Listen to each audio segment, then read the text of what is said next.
So here we are.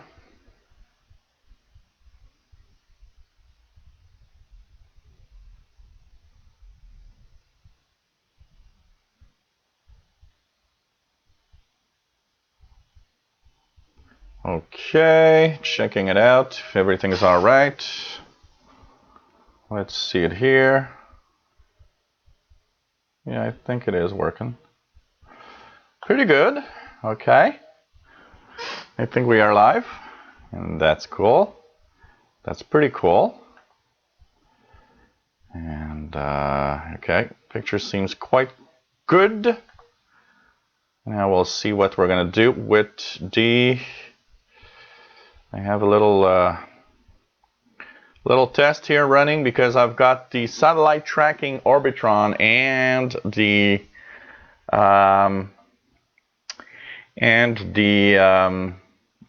of course the streaming on the same computer. Just looking, CPU's at 70%, so hopefully it's going to work together correctly. I think it's going to be okay because I got Orbitron here, but this one is clean with only amateur satellites. This one here is full of satellites of all kinds. So hopefully we're going to try for some stuff, and maybe everybody could check it out. So hello everybody, welcome to this Wideband Hangout. This is the show where we talk about the main subject is about VHF, UHF, and IR frequencies and police scanners and stuff like that. But we talk about everything. It's a wideband, meaning from 0 to daylight, every frequency range, some interesting stuff. And today, I've positioned myself differently. I'm usually near my radios on the wideband. But we're going to actually tune in to some satellites crossing over Montreal. So it's going to give you guys examples for those that are not sure that you know what to do, what to listen to, and what it sounds like. You'll know which satellite is which satellite. So my name is Gilles. I'm located in Montreal, Quebec, Canada. Hope everybody's all right. And of course, there's a chat room on YouTube. We have a chat room on the Shortwave Listening website. Hope everybody is cool. And of course, we'll be checking out the different satellites today. We'll try to tune in a few AM satellites. Hopefully, there's going to be a few other types of satellites. I'm looking here. There's a pass of a NOAA weather satellite a little later on. So hopefully, we're going to be able to tune all of that on the receiver right here, which is hooked to a mobile wideband antenna in the backyard on my shed, 3rd floor. Just before the live show, I heard a Orbcom satellite on 137.200. It was just crossing over and had a pretty good signal. Also made me test a little bit the antenna. So hello everyone. Nice to have you all on board. Hello PLF. Nice to have you on board. Stephen Mail. Nice to have you here. We also have Richard Cook. MDK2, Carol, nice to have you.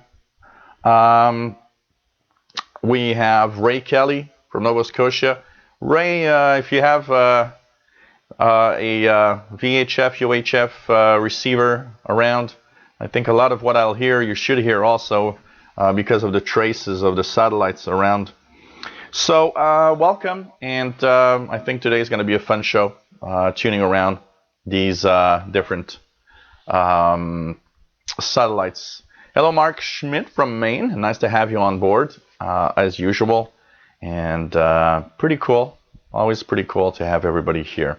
So, okay. So tonight I'm going to tune around some satellites. I will, of course, give some hints to some of you, even in Europe, if you have specific satellites that you can listen to. Well, I think it's going to be interesting. So if I see satellites that are over Europe that should be transmitting signals, I will, of course, let you know. And I will, of course, check out the ones over here. And hopefully, with a little chance, maybe they're going to cover a big chunk of North America, depending on how big the trace is for the ground It all depends, of course, on the antennas on board the satellite and also its height. But what we're listening to is low Earth orbit, LEOs. So if you see LEOs somewhere, LEOs simply means low Earth orbit. And these are satellites that are simply in a very low orbit around Earth, typically take about 90 to 120 minutes to go around Earth. And of course, because Earth turns, the satellite isn't exactly on the same path every time that it does its circle around Earth. A lot of the satellites are polar orbit satellites, meaning that they orbit, from the North Pole to the South Pole. And basically, by doing a polar orbit, what happens is that while the Earth turns, they can actually scan and view all of Earth in 24 hours, basically. And most of the times, there's 2 passes a day for each satellite, at least. Often in the morning and the evening, or depending on its time cycle. It could be in the middle of the night, in the middle of the afternoon. It depends on its position around Earth. So we're going to check that out, and hopefully we're going to have a little bit of fun. I see here there's an Orbcom right smack over North America right now, which is Orbcom FM 31. This just, I'm just going to, by curiosity, see if I can hear something. Orbcoms are between 137 and 138 megahertz. And, yep, it is here. So if anyone wants to tune in North America, if you have a VHF receiver, even a very little basic scanner with rubber duck antenna, the Orbcom FM 31 satellite right now is smack in the middle of North America. It's covering all of North America in its path right now. And I can hear it, not very strong right now because it's still far away from me, but 137.440 or around there, I can hear that there's a digital signal, and actually this S-meter should actually get better as time goes by. We're going to try to get some other types of satellites, not just Orbcoms and satellites that have these weird digital transmissions, but hopefully everybody's going to have fun with this. M0JFE, nice to have you on board, and pretty cool. So, and of course we'll be checking out what we can hear. If the International Space Station crosses, I don't know, they're having AM problems. I've read that they have a problem with the onboard amateur satellite equipment right now. So maybe the packet is down. Hello, Chris D. Nice to have you here, as usual. And pretty cool for everybody to be around. So it's one part of the hobby of basically listening to satellites. Like I've already said, the first time I heard a satellite on VHF is purely by accident. I'm the kind of guy that tunes and scans all the time.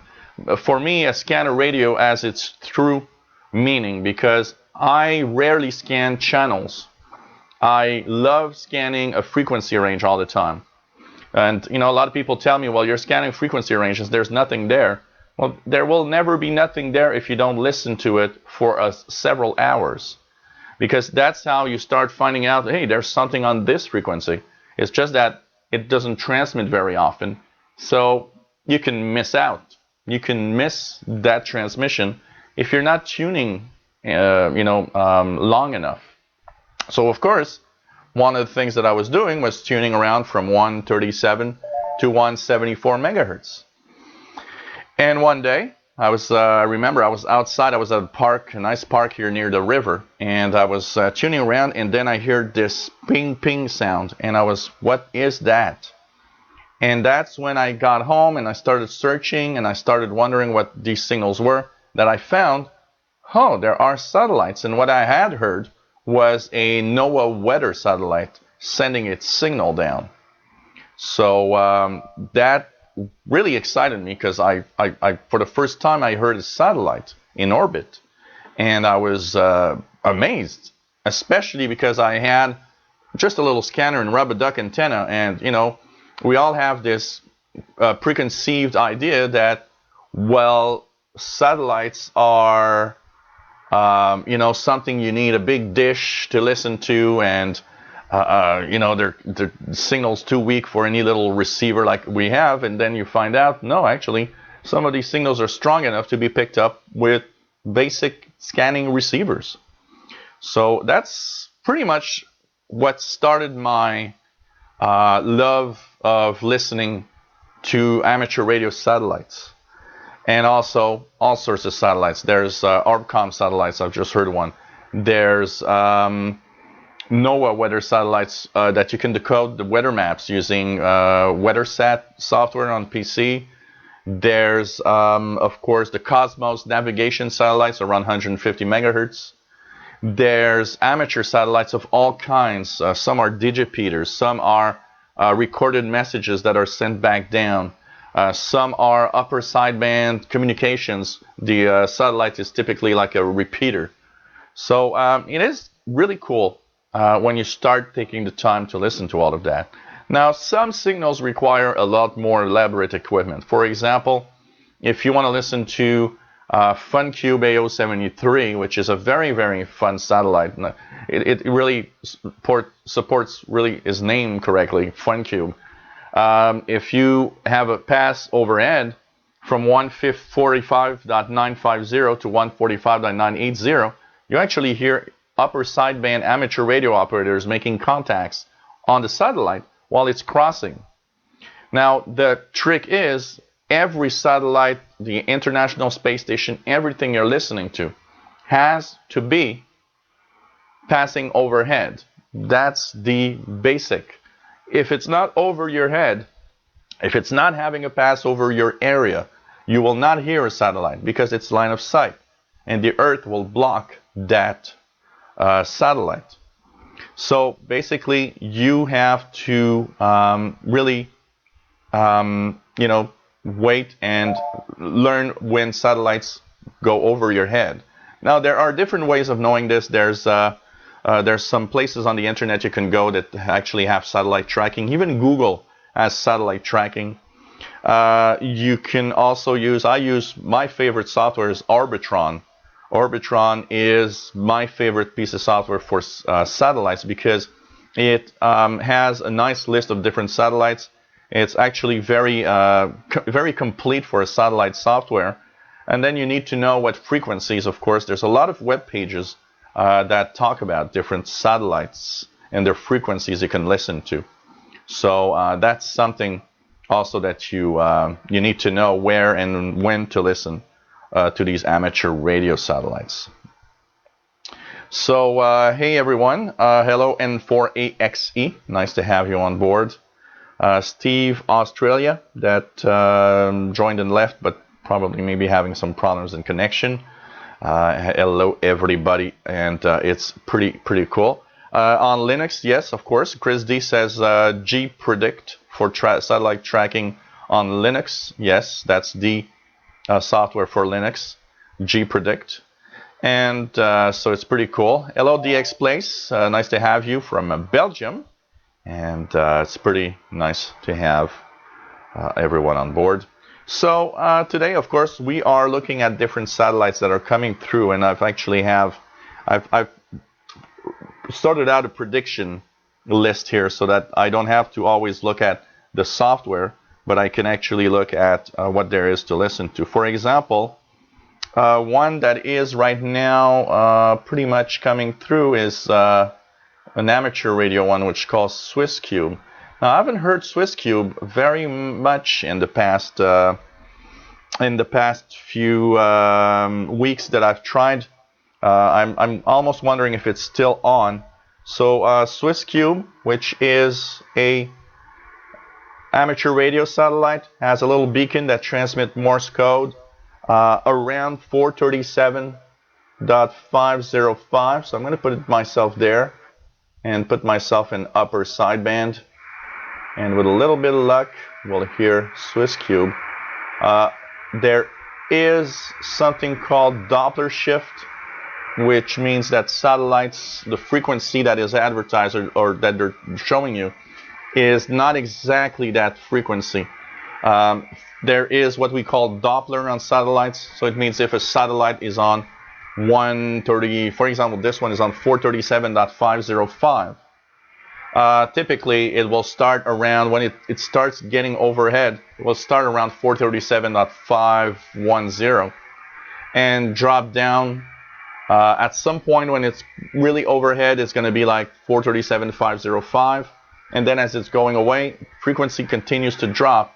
And at the end of the pass, you're maybe at 437.500. So you got to also adjust depending on where the satellite is. So SwissCube is a satellite that has a beacon. It's a Morse code beacon. So in my case, I have to have single sideband capability, like this receiver here. So I'm going to see if we can hear it crossing overhead. So hey, good day, Steve in Australia. Pretty cool. PLF says, are you using Heavens Above or another app on your tablet right now? No, my tablet has, this is a text. I've simply took Orbitron and I got a text file of the passes for satellites for the next 4 hours. And I've just sent the text file here on my iPad. But if you have an Android device, like an Android phone, there is, yes, a satellite tracking software that is Heavens Above. And here we are, Heavens Above. For example, if I click radio satellites, it's also telling me the different satellites coming through right now. So it's telling me that we're in SwissCube. As you see here, SwissCube is actually in the list. I see it here on my computer, but it's also in my list telling me that SwissCube is having a pass. Now, one of the important numbers that you need to know is the elevation. How many degrees above the horizon is the satellite coming over you? Because it is important in the reception of radio. The higher up in general, the better the signal you'll have, especially if you don't have any directional antennas. Some people have directional antennas, so they can pinpoint, and even if it's low in the horizon, they can still listen in. But if you have, like me, it's a vertical. So a vertical antenna has great reception on the horizontal plane, but it's almost deaf straight overhead because it's not meant for that. So that means if a satellite for me has a, for example, SwissCube has a 43 degree angle. That means about halfway up in the sky as its maximum. That is good for me because that means it stays in the horizontal plane of my vertical antenna because it's about halfway up. If it would pass 90 degrees, which is straight up over your head, then what I would see is I would hear the beacon. Then as it gets really high above me overhead, I would then have a little moment where I don't hear it anymore. And then as it's continuing and it's going down again on the other side, then I would start hearing it again because I have that little point in the vertical antenna where overhead it's pretty deaf. So it all depends on what antenna you're using. Hello, Mr. Michael Bott. Nice to have you on board and giving voice to everybody in the other chat room. So you also have different frequencies. You can go to amsat.org, like M0JFE says, amsat.org has a map. You just put your locator where you are, basically, and it lists all the passes and the up-down frequencies. So it's pretty cool. For a free app, yes, Heavens Above is amazing. I love it on my phone. It's something that I just love really listening. So it's pretty cool. Hey, Tim Robinson, nice to have you on board. And it's always cool to have everybody here. So, yep, there are some free Android apps. If you have an Android tablet, an Android phone. If you have an iPhone, there are some satellite tracking software. But a lot of them are a lot of them are on our paid software. So you might check. I'm just looking here what I've had installed on my iPhone's dead. I don't use it a lot, so it's dead. I have to actually charge it. So we're going to put it charged. But I have a few software on the iPhone that I've used, basically. So I'm not really hearing much on a Swiss cube.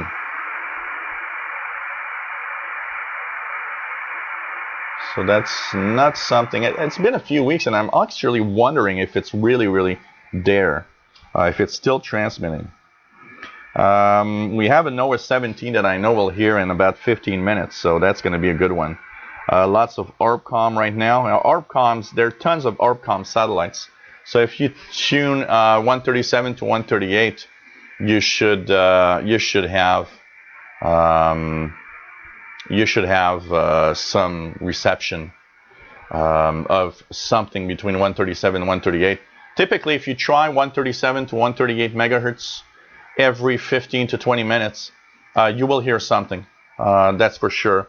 The common frequencies for the Orbcom, let me just check it out here. The common frequencies for the Orbcom satellites. Let me just check here. Will Orbcom FM satellite frequencies. If I look at the Orbcom satellite frequencies, basically most of the Orbcoms are around 137.225. Well, anywhere from 137 to 200 to 137 to 250. Then there's another 137.440 to 137.460, and 137.660 to 137.740 is another part, and there's 137.800. So if you're around these frequencies, you will hear Orbcom satellites if you try from time to time. I can tell you that. So, hey, Sunbird 90, nice to have you on board, as usual. The cat is outside, just wanted to go outside just before the show. So, oh, pity that you have NVIDIA driver problems again, Tim. Really sad.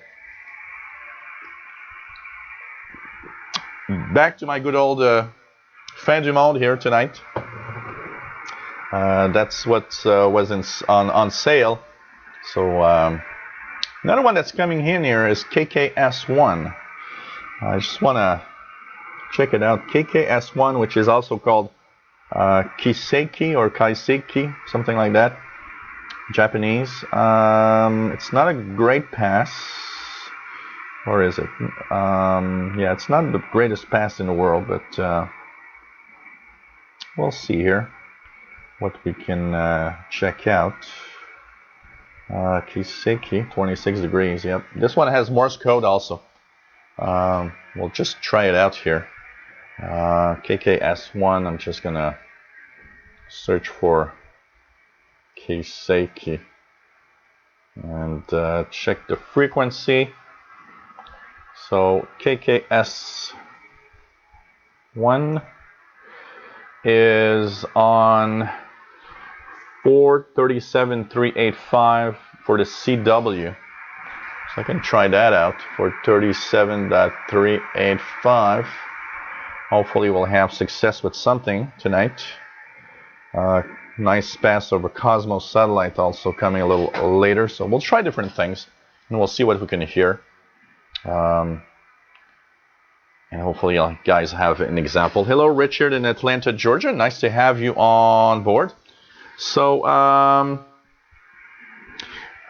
if you want to have Cosmos and Orbcom satellite frequencies, Richard and everybody else, there's a website that is called, if you go to zarya.info, zarya.info, they have Soviet, Russian, and international space flight frequencies.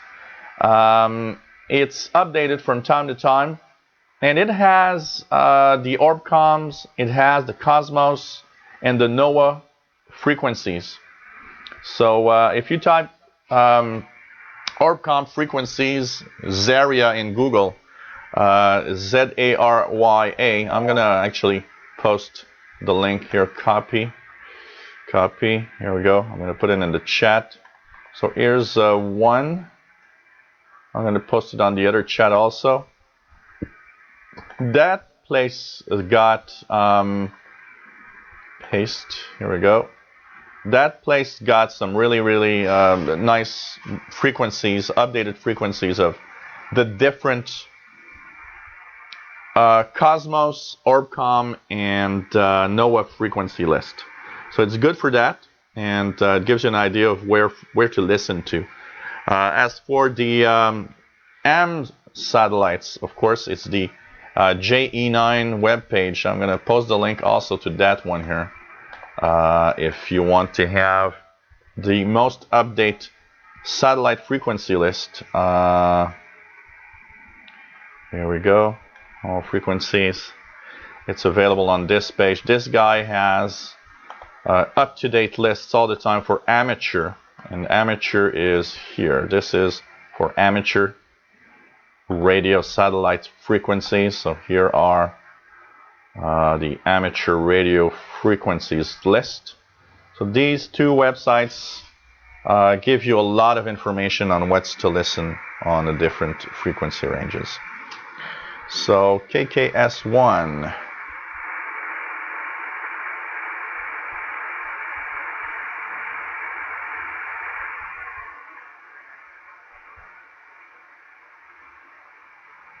Not really hearing much.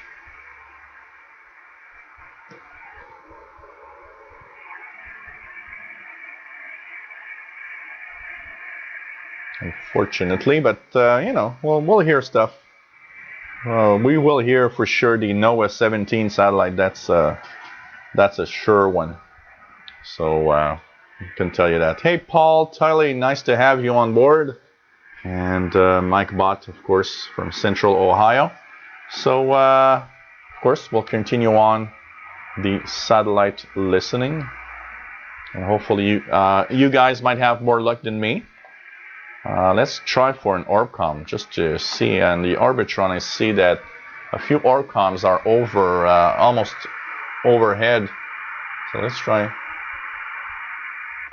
I'll try a little Orbcom satellite here.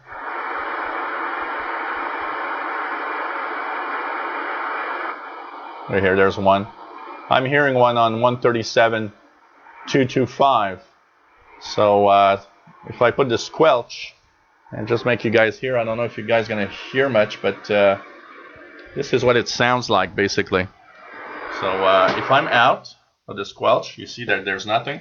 Now I'm going to go on the frequency.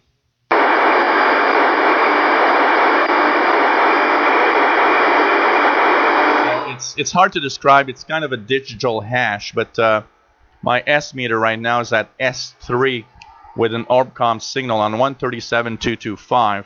That's passing right overhead right now. So according to my sat list here, it's probably Orbcom FM05 or Orbcom FM 117, because both of them are presently pretty much overhead here. So we have reception of an Orbcom right now. And there's a software called Orbcom Plotter. It's not free, but if you install that on your PC, I believe it's a 30-day trial that you have.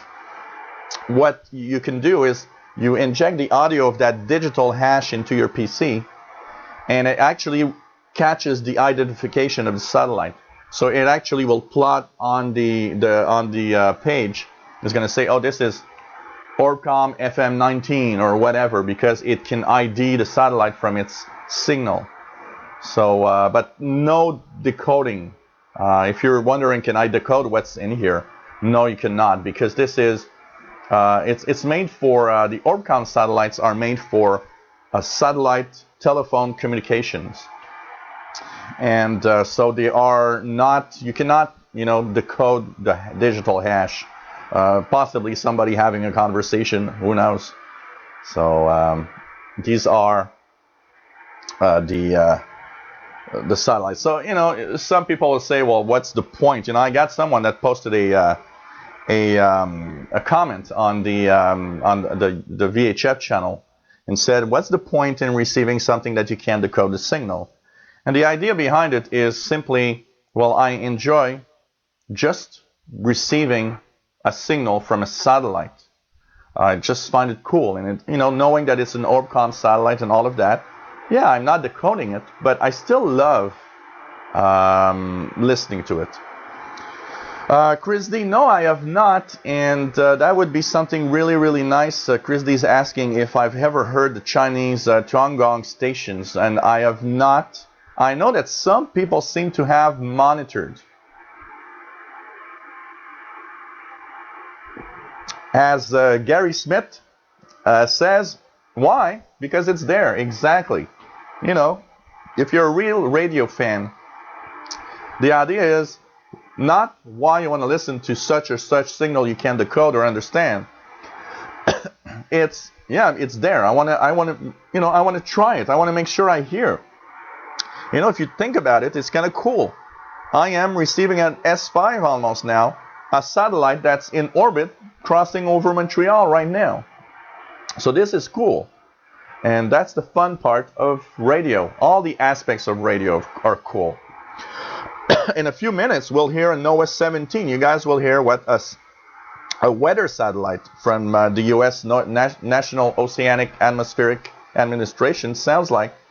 What's cool with NOAA satellites is the fact that you can decode the weather maps if you want.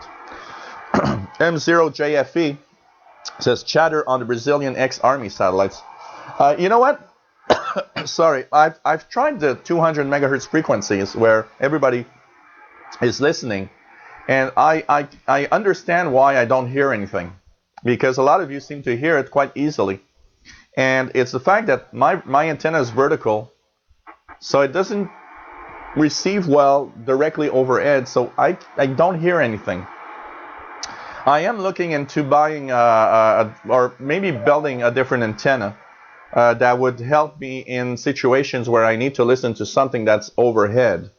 I've also been looking at a web page. There's this guy that designed a directional antenna that is made to be portable. So the guy takes his portable scanner, for example, or his portable ham Andy Talkie, and what he does, he simply goes out somewhere, and with general direction, he just points it, using his arm, and basically is having really amazing reception, and he's even capable with its Andy Talkie to simply key a satellite and talk over the satellite too.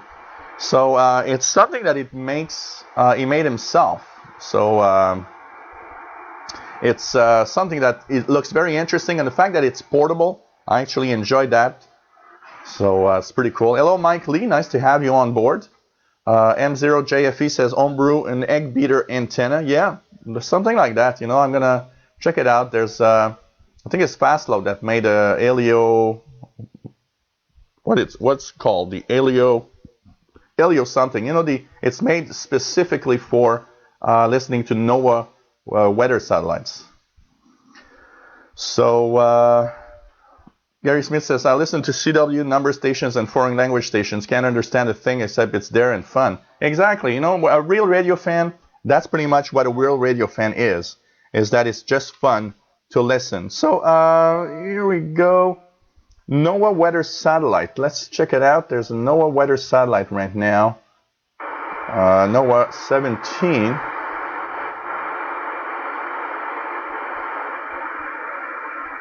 Trying to remember what NOAA 17 is on.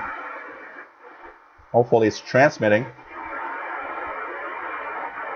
Is NOAA 17 still commissioned? That's a good question. I'm not sure NOAA 17 is still transmitting. NOAA 17 used to be on 137.625. But I believe the NOAA 17 might not be commissioned. They decommission these satellites from time to time. Let's just check the NOAA weather satellite status. And if I look here,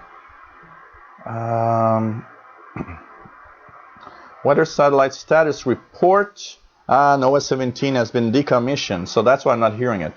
So what we have right now that we can hear is NOAA 15, 18, and 19. So that's going to be the ones to check for. Do I have another NOAA here? We have a NOAA 18 at in more than an hour's time though. So of course, if we're still on, and probably we will, we can try that out though. So NOAA 17 is off, that's why it's not working.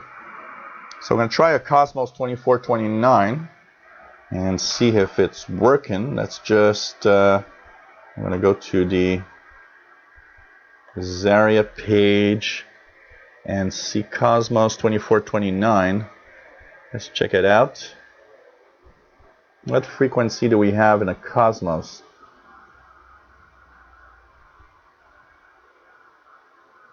Cosmos 2429. I'll just ask Google. Oh, there's no Cosmos there. That's interesting. Cosmos 2429 frequency. And if we look at that,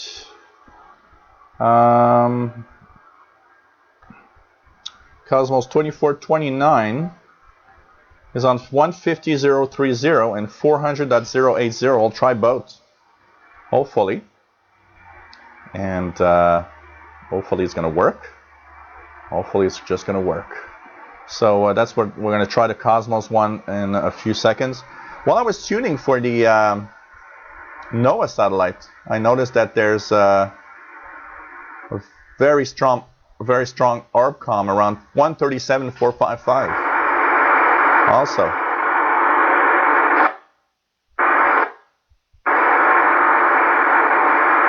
So this one is another Orbcom, 137.455, very strong right now. And when I tell you these are very strong, they are easy. If you have a portable scanner and you go, maybe with some help, go outside, you're going to hear some, that's for sure. Hello, Mad Boy. Nice to have you on board. Steve Australia says discounts seem def also directly above. Decent when the elevation is lower than about 45 degrees. Yeah, I think they are really made.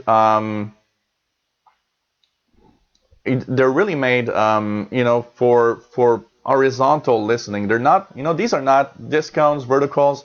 They were not made with in mind that people are going to listen to satellites. That's the thing. And so they probably don't perform very well for that type of radio listening. So, you know, it's better to have some kind of antenna that is really made for that type of listening. PLF, can you put something on your antenna to control its direction in your office? Well, technically what could be done is we could put an antenna outside, a directional antenna, and of course I could bring in another line for the control and have it controlled from here. For example, with the software, it can control my radio, and all of that can control a directional antenna. So all is done automatically, and I don't have to do anything. But yes, that could be done for sure.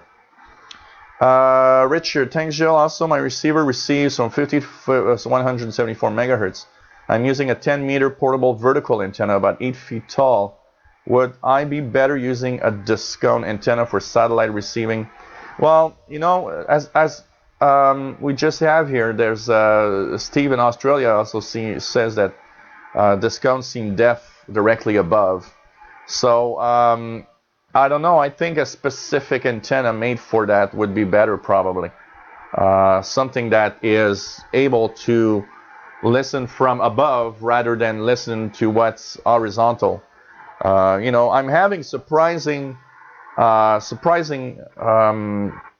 performance out of my vertical, but I gotta say that on the very weak signals, like for example, earlier we had the Swiss satellite.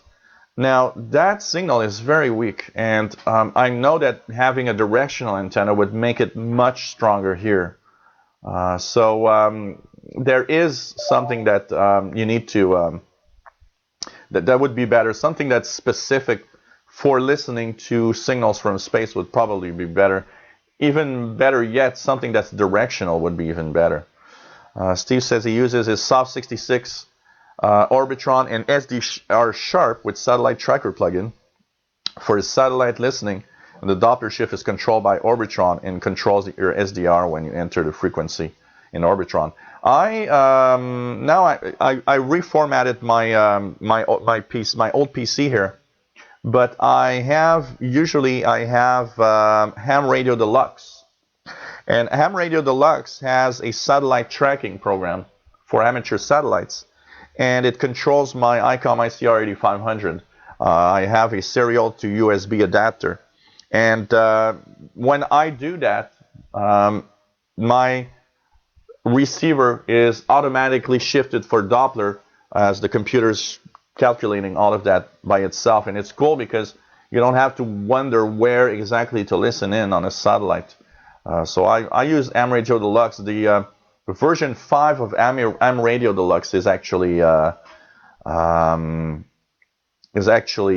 little free on version 5. I think it's version 6 that's a paid version. So yeah, but you know what? Ham Radio Deluxe crashes if you have a here's the thing. I have a serial to a USB adapter. I don't know if I can show you. I don't know if it's left it here somewhere. I don't think it's here anywhere. You just check it out here. No, it's not in the back. I do have a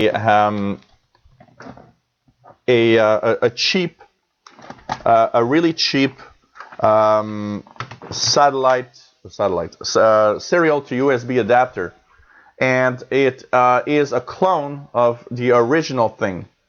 And I noticed that crashes all the time, and that you have to have a specific driver to have it working correctly. You really need to have the serial thing correct for it to work. But once it's the correct one, it doesn't crash. It seems to be the cheap adapters that crash it.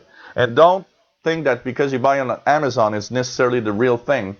I've noticed that mine, when I install the latest driver, doesn't work. And because the driver software, the driver that they made, detects that it's a fake. So it doesn't want to work. Yeah. I do have crashes also, but only when I use the cheap fake adapter. When I use a good adapter, it actually doesn't crash. So it could be your adapter also. Maybe it doesn't like it. You know, I don't know what you're using for serial to USB or something. But Richard, any suggestion for a commercially produced antenna for satellite receiving? Not personally. Anybody has some satellite antenna that they're using for to receive amateur satellites and stuff like that? Anything anyone's using specifically?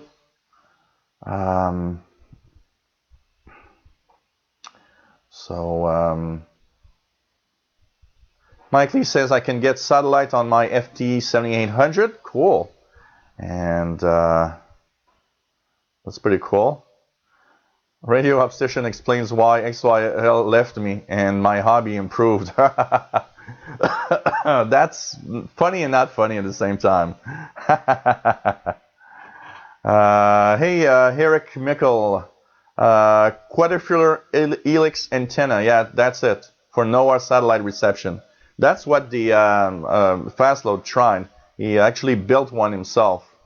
A quadrifular helix antenna, QFH. That's what's the best for NOAA satellite reception because of polarization. The signals sent out by these satellites have polarization. And so to maximize the signal, that's what you have to do. Hello, Mad Radio, DXer. Nice to have you on board, as usual. Michael Bott says SDR console can be used to track satellites too on version 2.3. I didn't know that. I'm going to check it out. I've got it installed. I didn't know it could also be used for tracking satellites. So pretty cool. So you are watching live from Montreal, the Wideband Listening Hangout, and of course we're going to check out Cosmos. There's a Cosmos satellite coming now, starting at 44. So I'm going to go on 150.03 if I see if we can hear something. And I don't know if it's going to come over. Some of these are still, they are written there as satellites, but they aren't necessarily always on. That's one thing about especially Cosmos satellites and Orbcom satellites. Some of these satellites were decommissioned, like the Cosmos satellites are Russian navigation satellites. Some of them were decommissioned. So sometimes you see the frequency for a satellite, but when you try it, when it's crossing over, you don't hear a thing.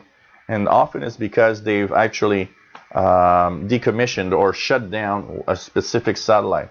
It could also be that a satellite has broken down. It's very common in satellites. The space environment for satellites is extremely harsh. So satellites often fail. So here I'm seeing that it's coming over, and I'm not hearing much.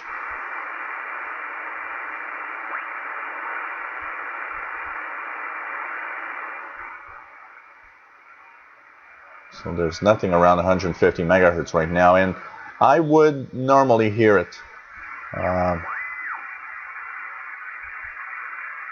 Cosmos satellites are very easy to listen to. So you see, not a lot of stuff right now.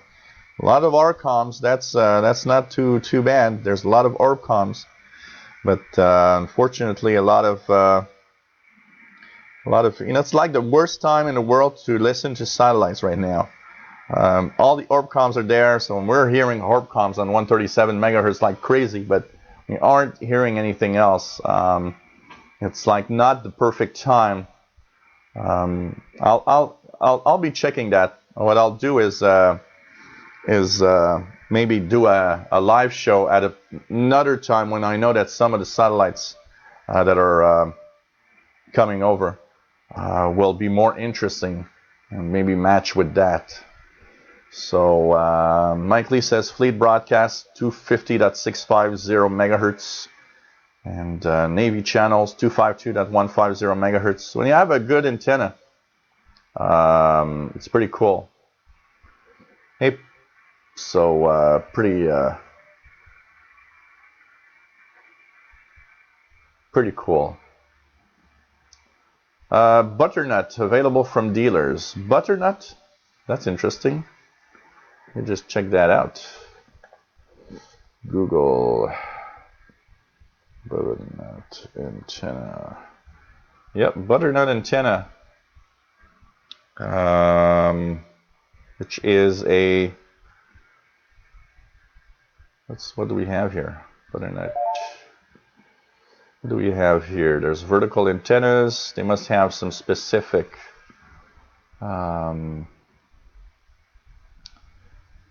Satellite ones, I would guess. So they have verticals. They have. What do we have here? I'm looking at butternut, but I don't see anything that is specific to satellites. Just look here. Vertical. What do we have here? Nope, I don't see anything for satellites. But there are some specific satellites, I'm sure. I did see a lot of satellites, antenna-specific amateur antennas, for sure. So, okay. And, of course, over Europe, if you guys are listening in over Europe, you guys have a few Orbcoms crossing over right now. And you've got... the Cube 1 and Strand 1, two amateur satellites that are actually crossing that have that are in working condition. Strand 1 Strand 1 is has a downlink of 437.568 megahertz, 437.568, and Zacube, Z-A-C-U-B-E,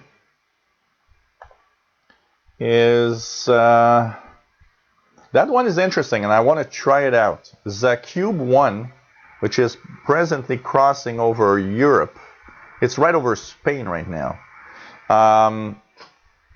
has a CW beacon in the 20-meter band. That I find very unusual.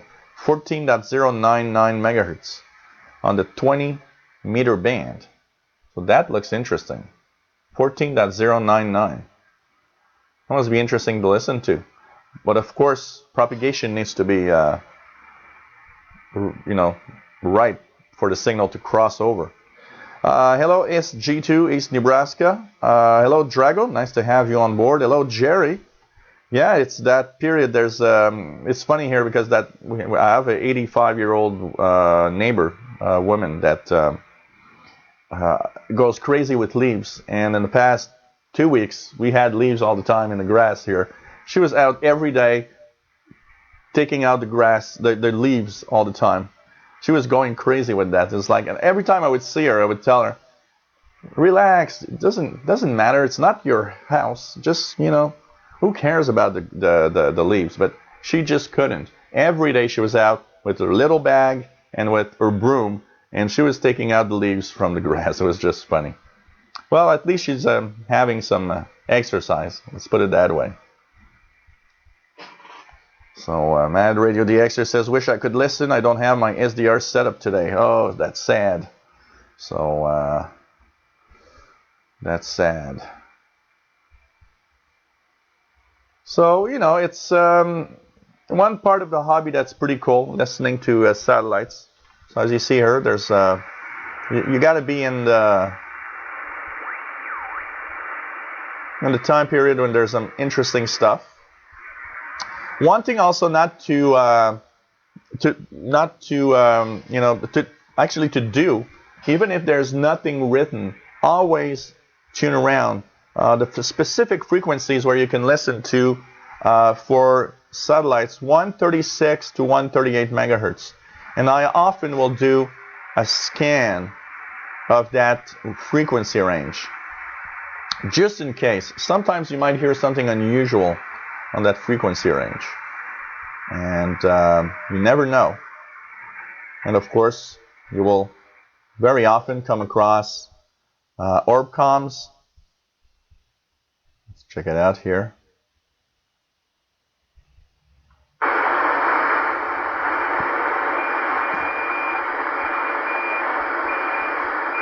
Oh, NOAA weather satellite. Here we are. It's not very strong right now. That little ping tone that you're hearing, that's a NOAA satellite. And apparently,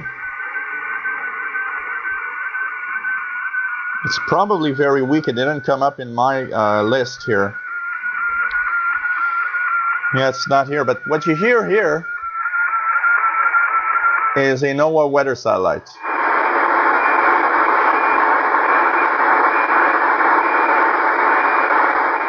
(137.620). Let me just check here. What do we have in NOAA that could be crossing? Oh, it's NOAA 15. NOAA 15 is passing. And even you guys in the UK can almost hear it. It's almost making it there. So it's on the edge of Atlantic Canada right now. That's NOAA 15. The reason it didn't show up is because I have put some rules in my tracking program to tell me not to show me satellites that were below 20 degrees. So it's probably not high enough. But this is a NOAA 15 weather satellite.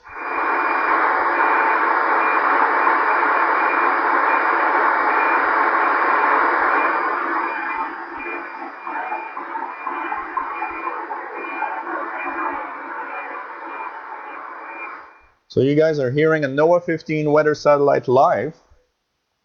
as it's crossing eastern Canada. So pretty cool. So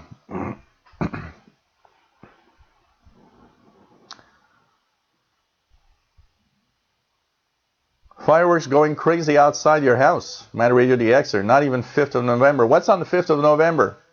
Is there some kind of holiday?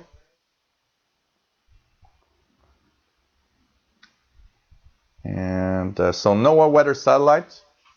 So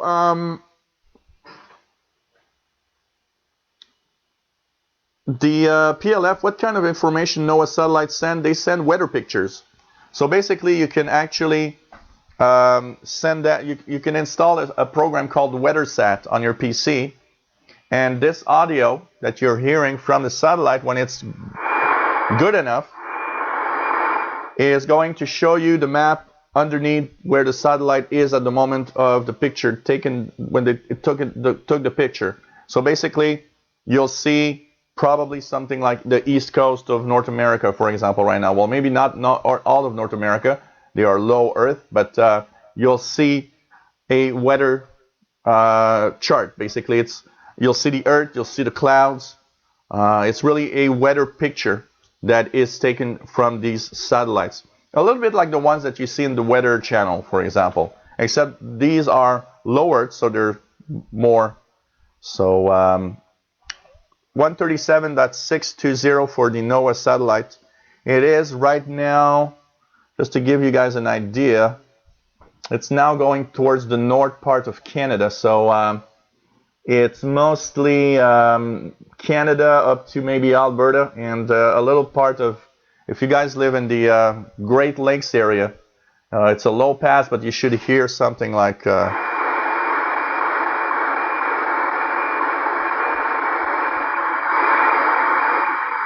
this is NOAA 15 weather. We're getting a nice little weather satellite pass here from NOAA 15. That's pretty good. What do we have too? There's a Cosmos satellite that I think will be crossing soon. So we are, let's go on here.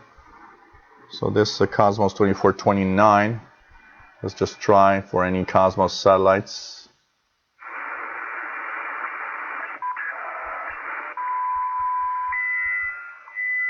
Whoops.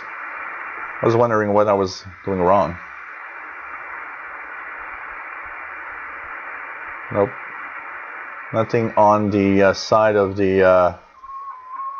So NOAA weather still being received here, but that's not too bad when you look at it.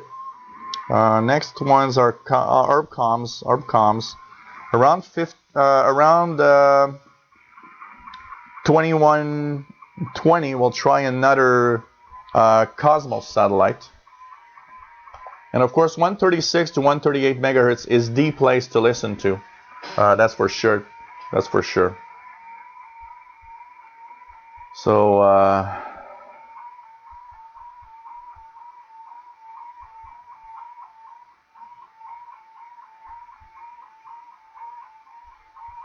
UK bonfire night. I didn't know that that existed. Oh well. Okay. Okay. So tomorrow is UK bonfire. You guys do anything special when that happens?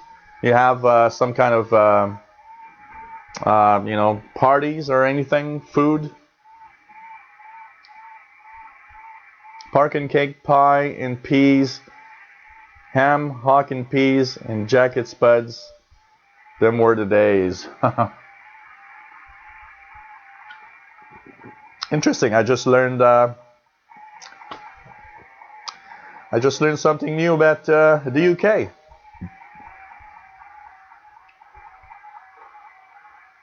Pretty cool. Huh. Pretty cool. So, yes, I'm using Orbitron, Jerry. And, hey, Sputnik, nice to have you on board. For sure. Just popping in. It's been a while. Hope all is well over in Montreal. Here in Sudbury, it's about to snow. Oh, really? Not here. Here it's still raining. Well, now it's nice outside, but it's rather cool. It's only 4.7 Celsius, but no snow for now. Forecast. Let's hope it doesn't come too soon. So, yep, Jerry, I'm using Orbitron right now.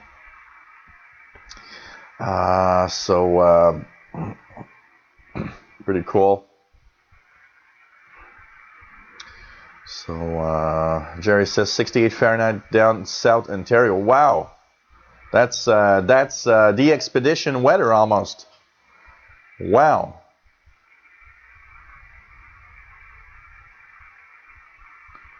Yeah, I use Heavens Above software on the phone. So, for example, if it is right now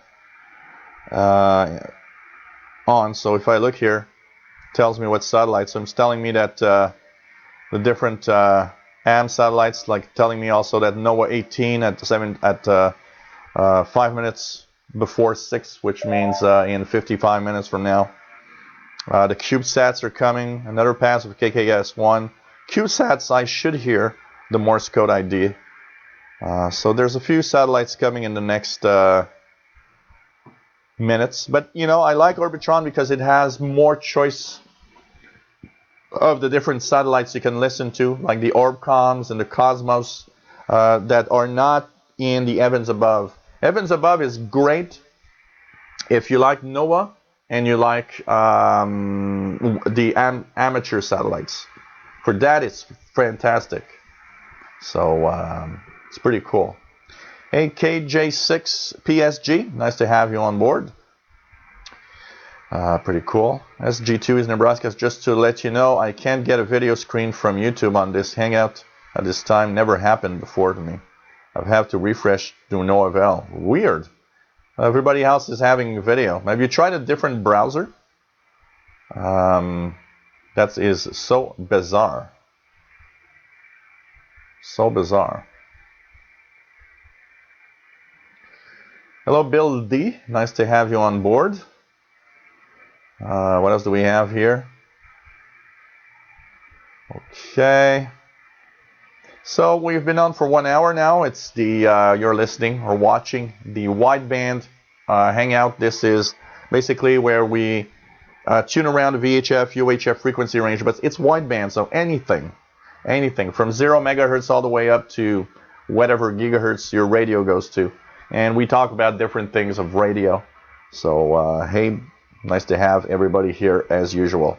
And of course, we are tuning around. We just heard a NOAA weather satellite on the radio. That's pretty cool.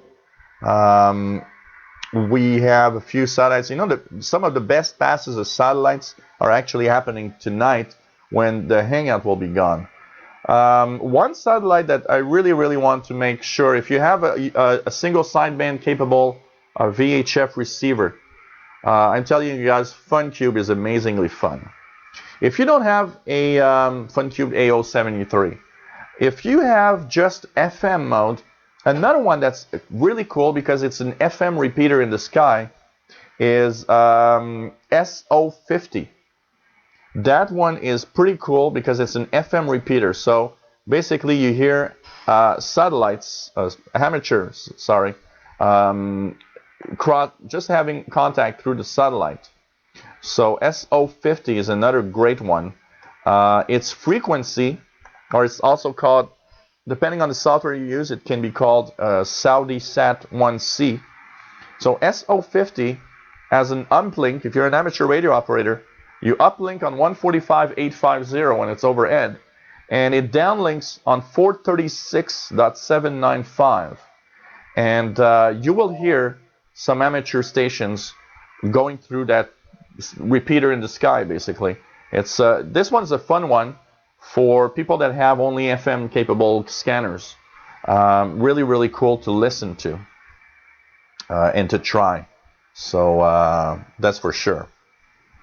And Michael Bott says NOAA 15 pass in 80 minutes will almost be directly overhead. So yep, and check it out. NOAA 15, yeah, next pass is probably going to be See, if I look here and what's coming up in the NOAA satellites, what's coming up?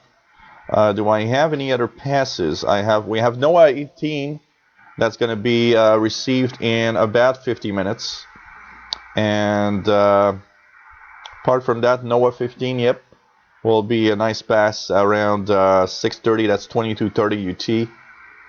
So these are, to check for. So right now, our next focus on a satellite will be, apart from the Orbcom, that there's tons of them, we're going to try Cosmos 2378. That having a great pass in barely more than 12 minutes from now. So we're going to try Cosmos 2378. There's also another Cosmos in 25 minutes time, so we're going to check that out to make sure. So pretty nice. What else do we have here? Okay, so 136, 138 megahertz is one of the frequency ranges you should tune regularly in search of satellites. And even if a satellite tracking software doesn't give you any satellites that you would normally see, don't worry, tune, because there are dead satellites that come back to life. There are satellites that maybe are not in any list that you have, but that transmit signals. So there's the fun part of also playing a detective. So for example, if you hear something, an example, the other day I did hear something on 149.985. It was multiple tones sent. And of course, I know that on that frequency there are some transit satellites. There's Polar Bear, which is a US satellite, and there are a few others, and none of them were matching the time that I was listening and the tones. And the tones, I knew it was from a satellite because there was the Doppler shift. And that's also something to check for. When you hear a signal, always check for Doppler shift. This is the perfect way to know, is that a signal from space? If it has a Doppler shift, it goes down in frequency from minute to minute, you're listening to a satellite. Another thing also that indicates it could be a satellite, because on a regular scanner it's not always easy to know if there's Doppler shift. So if you don't know or cannot check for Doppler shift, if the signal lasted only 10 minutes, 5 minutes, at most 15 minutes, you are pretty sure that you had a satellite. One of the things that sometimes I will do on a satellite that I have no idea is I will hope that the pass that we just had will give me another pass about 90 minutes, 100 minutes from the time that I've listened to it. So for example, since low Earth orbit satellites take from anywhere from about 90 minutes all the way to 120 minutes depending on their orbit, what I'll do is, if I don't know what I'm listening to, I'll tune the frequency and I'll check the time. So say it's 6 p.m. I know that 90 minutes later, around 7:30 p.m., around there, I should hear something again if the pass is good enough. Because it can happen that you had a great pass, the next one is so low that you're not hearing it at all. But if the pass is in between, a 45-degree pass, you always have that possibility that maybe you'll hear it. If you don't despair. Remember the time of day, and remember that the next day around that time period somewhere you might hear it again. So that's something you can try for, and be patient. Patience is one really important thing about satellite listening and tracking.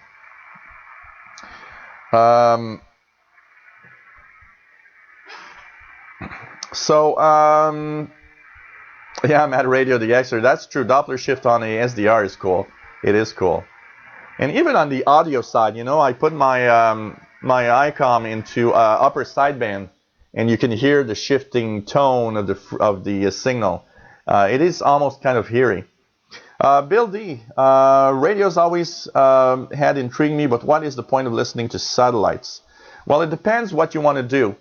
Satellites can be cool because, for example, if you have amateur radio satellites like FunCube, where you're listening to people having contact over a satellite, and it's the coolness of, knowing that you're receiving something from space. So, it's something cool. Just thinking that you're receiving a signal from space is already cool. So you can hear conversations with amateur satellites. You could maybe, decode, like we were talking, there was a NOAA 15 weather satellite that just passed, we heard. You can even decode weather maps with your computer. And so it adds the fact that you're listening to a satellite or signal that comes from space, which is already cool. You're decoding a weather map, which is even more cool. And it adds to the fun of radio. And of course, if you're a real fan like I am, even if you can't decode anything, even if it's just tones, it doesn't matter. The coolness of I'm listening to a signal from space is just, for me, good enough. So it all depends on what you are intrigued with and what kind of side of radio you like. So yeah, that also adds a little something. Like Mad Radio DXer says, also that they are rare to receive because you have to wait for a pass. That also adds to the uniqueness. Like the FunCube AO73 is one of my favorites. But you gotta wait for that time when it's crossing over your area. It's not something you're listening. It's not a geosynchronous satellite that's always there. It's something that you have to check when it's going to cross over the city and then be ready and add the radio at that time. So it's really peculiar, I can tell you that.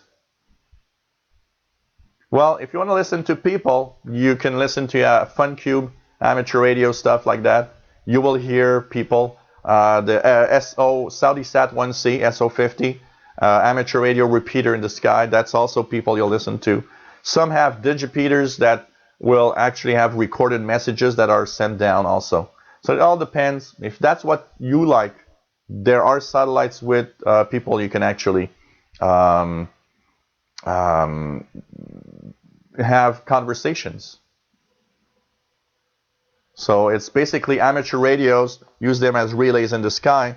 So it's cool because you can hear an amateur radio, say in, I don't know, in Florida, over the satellite, and I'm receiving the satellite here in Montreal, and I'm receiving the guy that's talking to the satellite from Florida, and it's just cool. You're thinking of the distance. You're thinking of the fact that you're listening to a guy that actually is keying a satellite that I'm receiving also.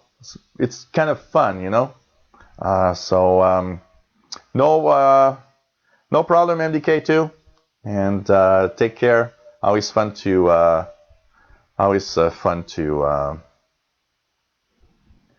I should technically, I don't know, you never know how long these hangouts last, but I'm still here for a little while, that's for sure. We're only about an hour and 15 minutes into the show now, so there's a lot of stuff. Tim Robinson says, I'm sending a message to ET to do a live broadcast tonight. Hey, hi Mapper, nice to have you on board. And he says, my first cache from space was ISS, the International Space Station, on a tiny ICOM R5 with a rubber duck antenna, barefoot. I was so surprised. It was more than 10 years ago. Yeah, it is. That is always surprising. Like I was saying in the beginning, my first satellite that I heard was by accident. And when I actually learned that I actually had received a satellite with my little, I remember it was my Pro 43 that I have right here, the realistic Pro 43 scanner, and that I heard it was a weather satellite from NOAA. I was really excited. It was like, wow, I can hear satellites just with this little device. Just amazing when you think about it. Really, really amazing.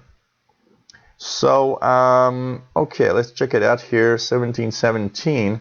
We're going to try Cosmos 2378. See if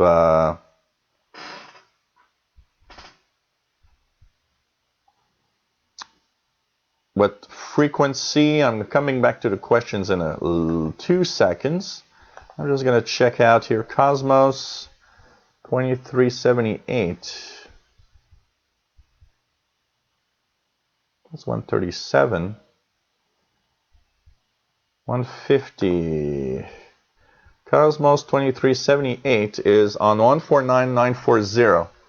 Let's try it out. 940. I'll put this in upper sideband. So we'll see if we hear something. I think that's going to be cool. When it actually reaches. Okay. How do you... Okay, first of all, your Uniden UBC 3500 XLT scanner is more than enough. What you'll be focusing on is mostly satellites like the SO SaudiSat SO50. That will work. That will work. So you have the right equipment. You just need to know what to listen to, what frequencies, and when the satellite that you want to listen to is crossing over your area very often.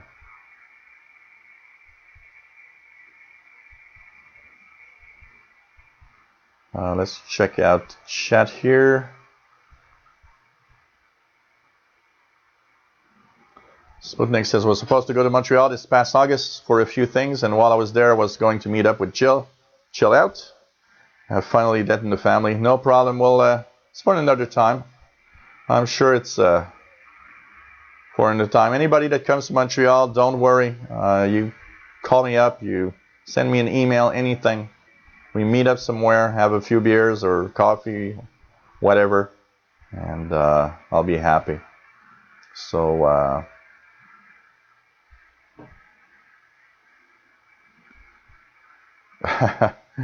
Tim Robinson says, got to go pick up my son soon. Wish he'd go for a driving test or get a bike, but Dad, taxi is easier. Yes, that is true. That is true.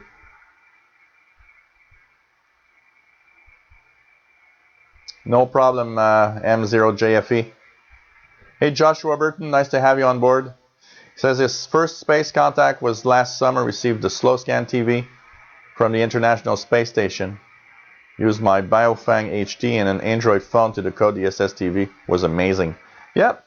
You don't need a lot of equipment to basically receive all of that. It's very, very, very surprising how easy these signals are to receive from space very often.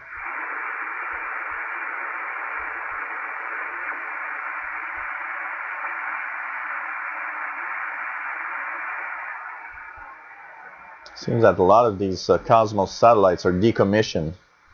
There's Cosmos 2378. It's actually coming for a pass over Montreal, but it's not. I'm not receiving it. So we'll try Cosmos 2463. Hopefully, we'll have more chance with that in about 15 minutes. So. Yeah, well, you'll need to, read the manual slowly and, sit down and take the time, Bill D. One of the things you need to know is really to, take the time to learn to use a radio.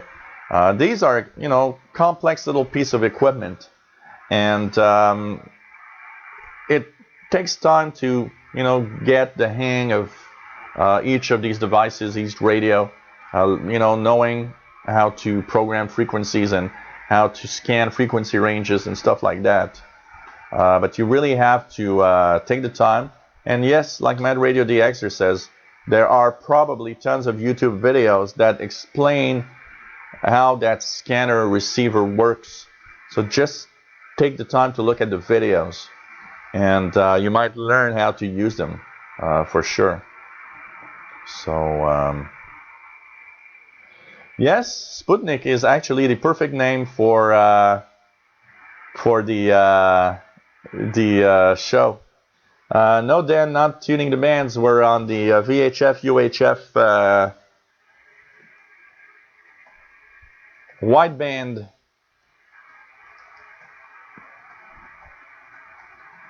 /live.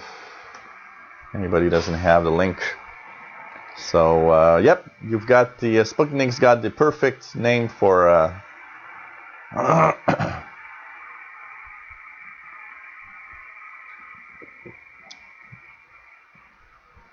once you set up, then the next step most of the time is to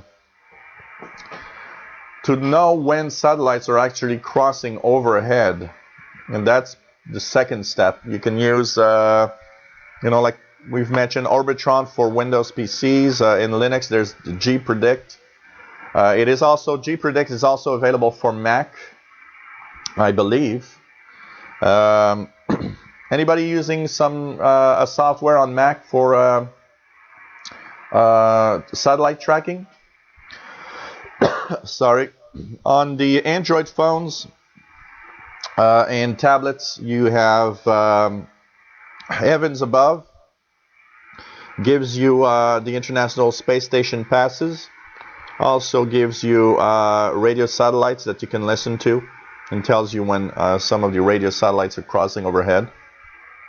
So it's a great piece of software for tracking on an Android phone or tablet. But anybody using a specific, I don't know who's on Mac, but anybody on the Mac OS that is using specific software for tracking satellites on Mac?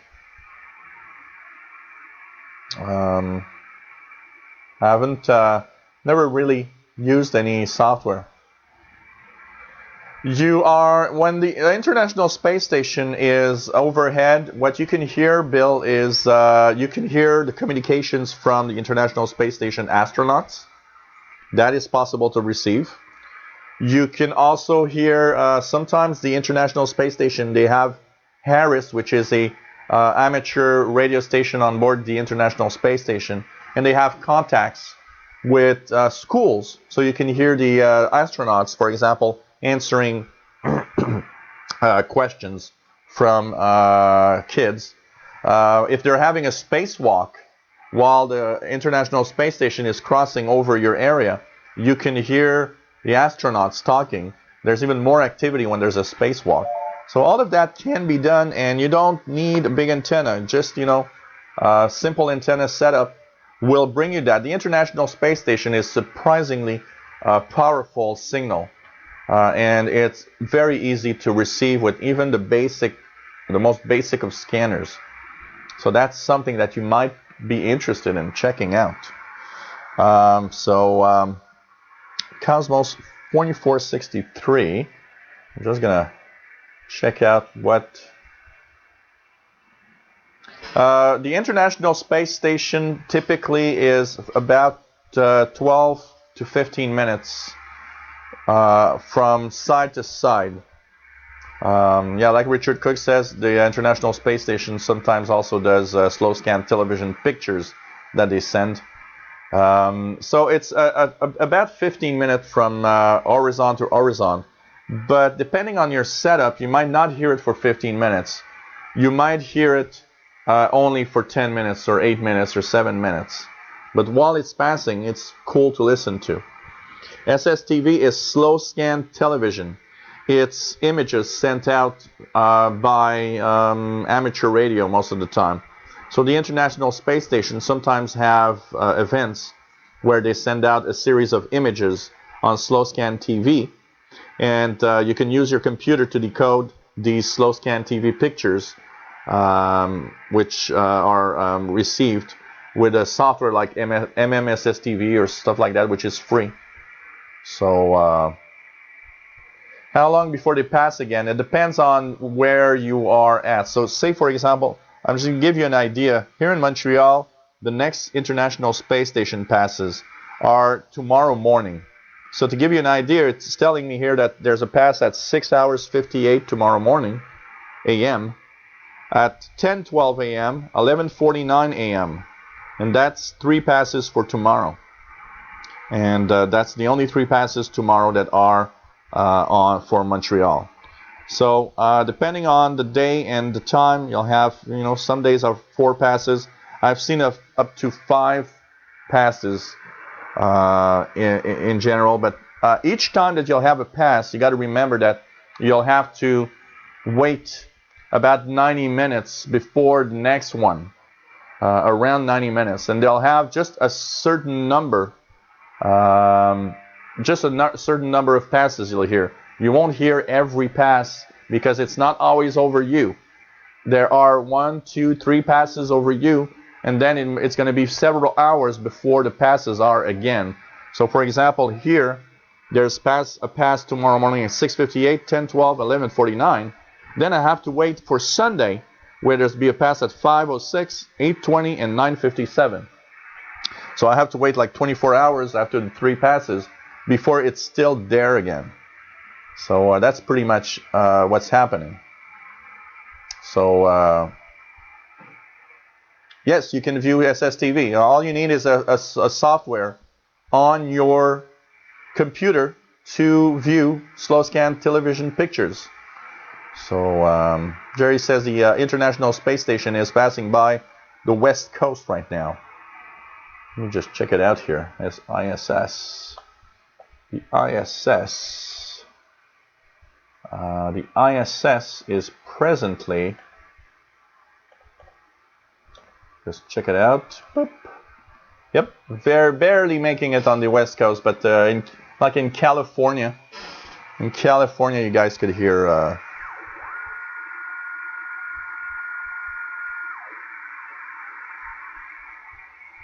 Oh, a Cosmos satellite is coming. I'm hearing some Cosmos activity. So I would guess this is probably from Cosmos 2463 coming right now. So I would guess this is one. Hopefully it's going to get strong enough that you guys can hear it. Sounds like radio teletype. If I look at satellite Cosmos 2463, yep, that's the one coming up. So you guys going to hear what a Cosmos satellite sounds like. This is a Russian navigation satellite. You hear it very, very, very slightly right now. So it means that it's coming for a pass. And that one is actually working. So you guys that are, let me just check the Cosmos 2463 here. 2463. So that one is for the eastern part of Canada. Cosmos 2463 is presently in almost the middle of the Atlantic Ocean, actually below Newfoundland, I would say, in the Atlantic Ocean. So anybody that's in the East Coast, from Florida all the way to all the East Coast up to Quebec and eastern, Nova Scotia, Newfoundland, it is going to be received. Cosmos 2463, and it's on 149.940, and it's coming for a maybe a better pass eventually. I'll try to. It's very weak compared to what I'm used to.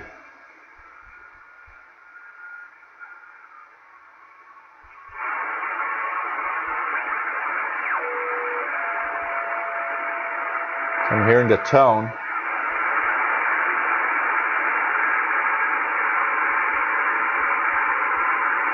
It sounds like radio teletype. Hopefully it's going to get a little better than this. But Cosmos 2463 is on right now on the East Coast. What else do we have here?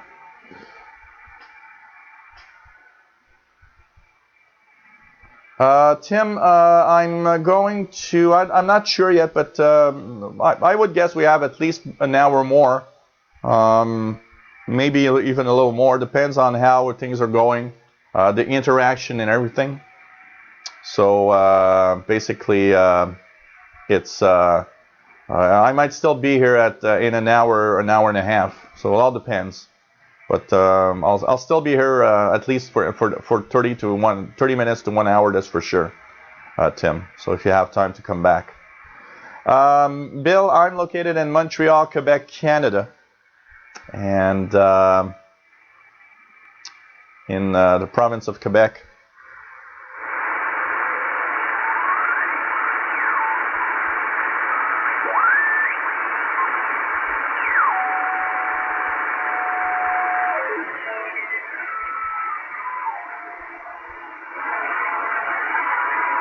I'm hearing it. I hope it's going to get a little better than this.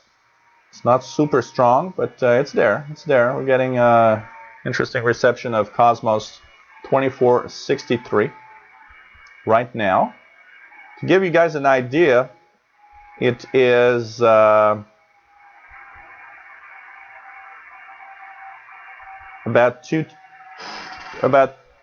2,500 kilometers away. That's amazing when you think that you're receiving a signal from something so far. So cool. See you soon, hopefully. No, I don't follow Rangerstar on YouTube. I don't. What type of videos does he do? So here we are. Hello, FPS Guy 13. So if you guys want to hear, it's not very strong, but what sounds like a teletype signal is basically the Cosmos satellite.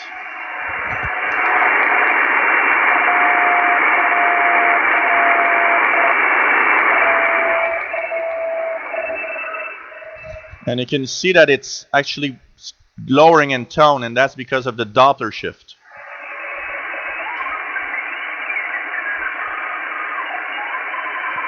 So it's pretty cool.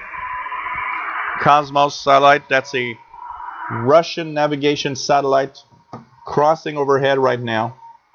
And that is quite interesting to receive this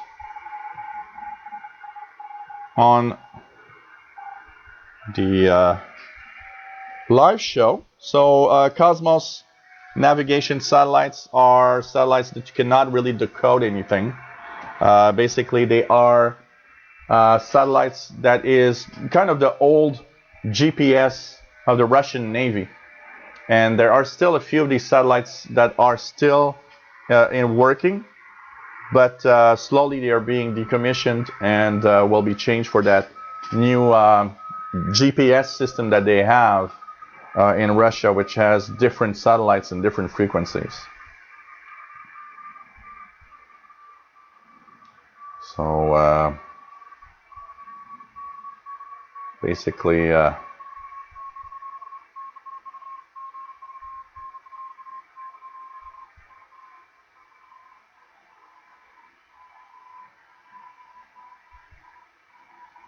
okay, so I know I didn't I'll take a look at some point on yes, it is telemetry, Steve P.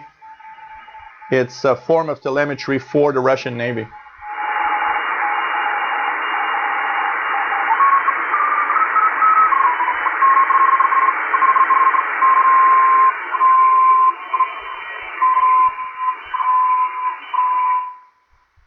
Yes, it does also 399.840, which is it's a tone.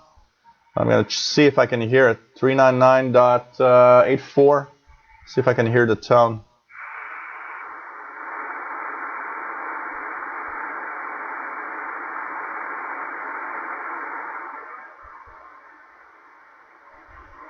Not hearing anything here, so it's mostly the one on.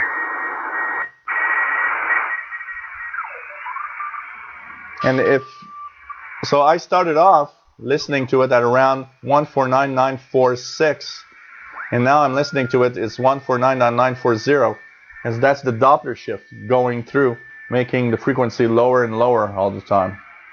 But it is telemetry. It's a form of telemetry, and it is used by the Russian Navy. But there's no decoding of it that you can do, basically. Nice to know, Steve P. in AKA Steve Australia. So nice to have you on board. So, you know, that's part of what you can receive on the bands, the amateur bands, and on the different frequency ranges of radio. And it is, some cool things that you can actually hear. And even though, for some people this is noise, still kind of cool to think that, well, yeah, it's noise, but it's interesting to know that you can hear something about it, at least. And for me, there's a coolness of not just it's a signal from space, but from the Cosmos satellite. It's also coolness of this is a Russian satellite.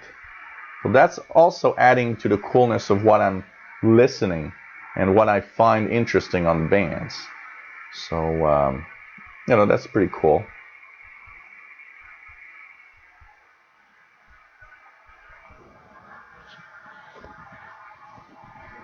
How many satellites are up there? Well, if you count all the satellites, there are like something like 6,000 or 7,000 satellites up there.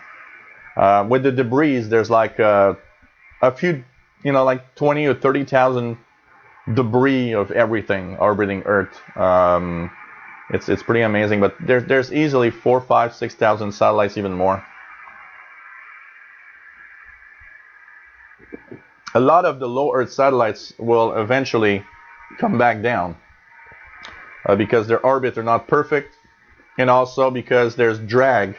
When there's a higher solar activity, there's drag on the satellites because the Earth's atmosphere expands a little bit.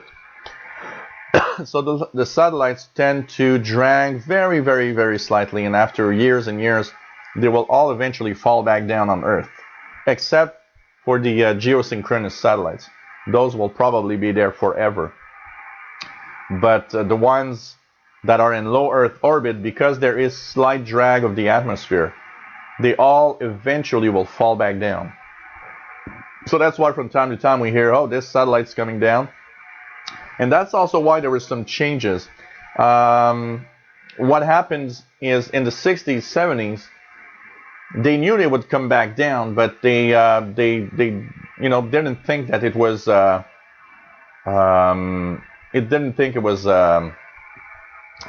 something to think about until a few satellites fell down in areas that could have been populated.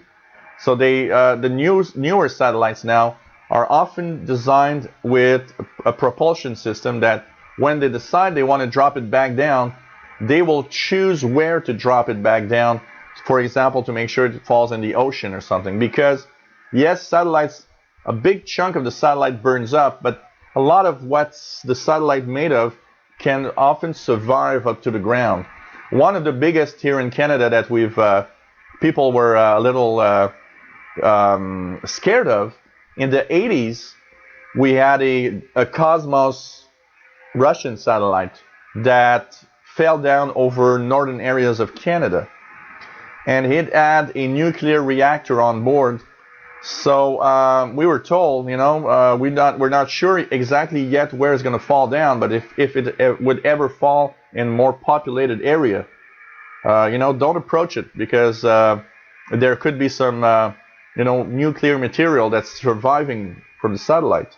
And it fell down in the northern territories of Canada, which is probably Nunavut today, and it was found much, much later. But when that happened, it kind of brought to the minds of people that, hey, these satellites can fall back down, and that's kind of not cool. They can fall on us.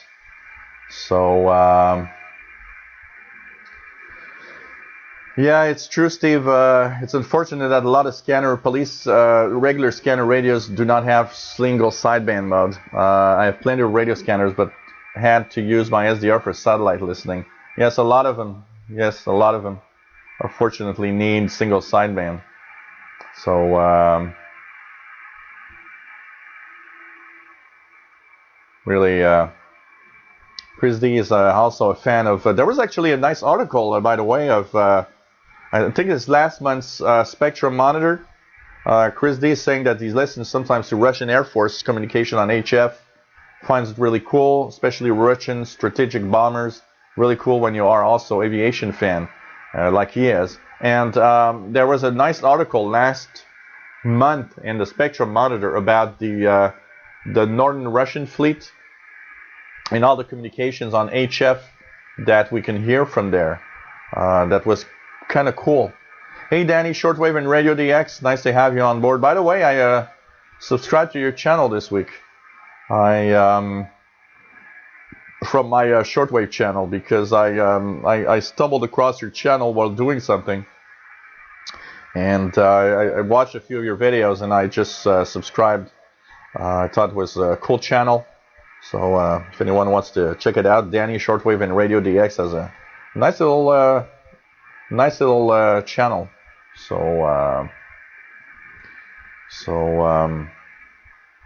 Terry says most satellites are comprised of 75% gold components and wiring.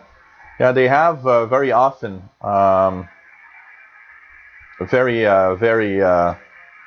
they're different from the general electronics because they have to be higher quality made. Yes, Richard, I know. I was looking at this on the iPad, the NOAA 18 pass. As Richard says, NOAA 18 over South America and should be audible in about 20 minutes. So here the pass is coming in about 10 minutes time. We should hear NOAA 18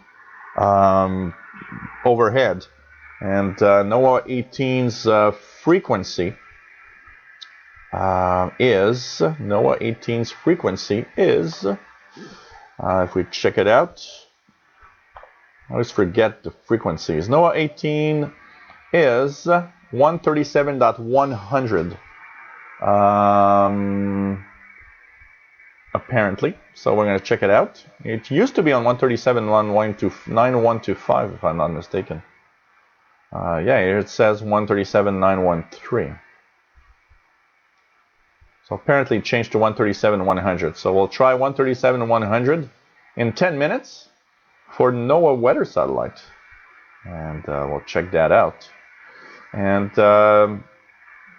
one of the interesting articles that I've read about satellites recently was how they are using less and less of professional grade components and more of regular grade components to make satellites, and that it had an impact because a lot of government agencies are scared that by using more down-to-earth components like we have in regular computers, that if there's solar storms and stuff like that, they might fail easily compared to when you use more professional grade components and also shielding of the components on these satellites. So basically, yeah, I remember there's one that fell. Yeah, the Skylab coming down in '79.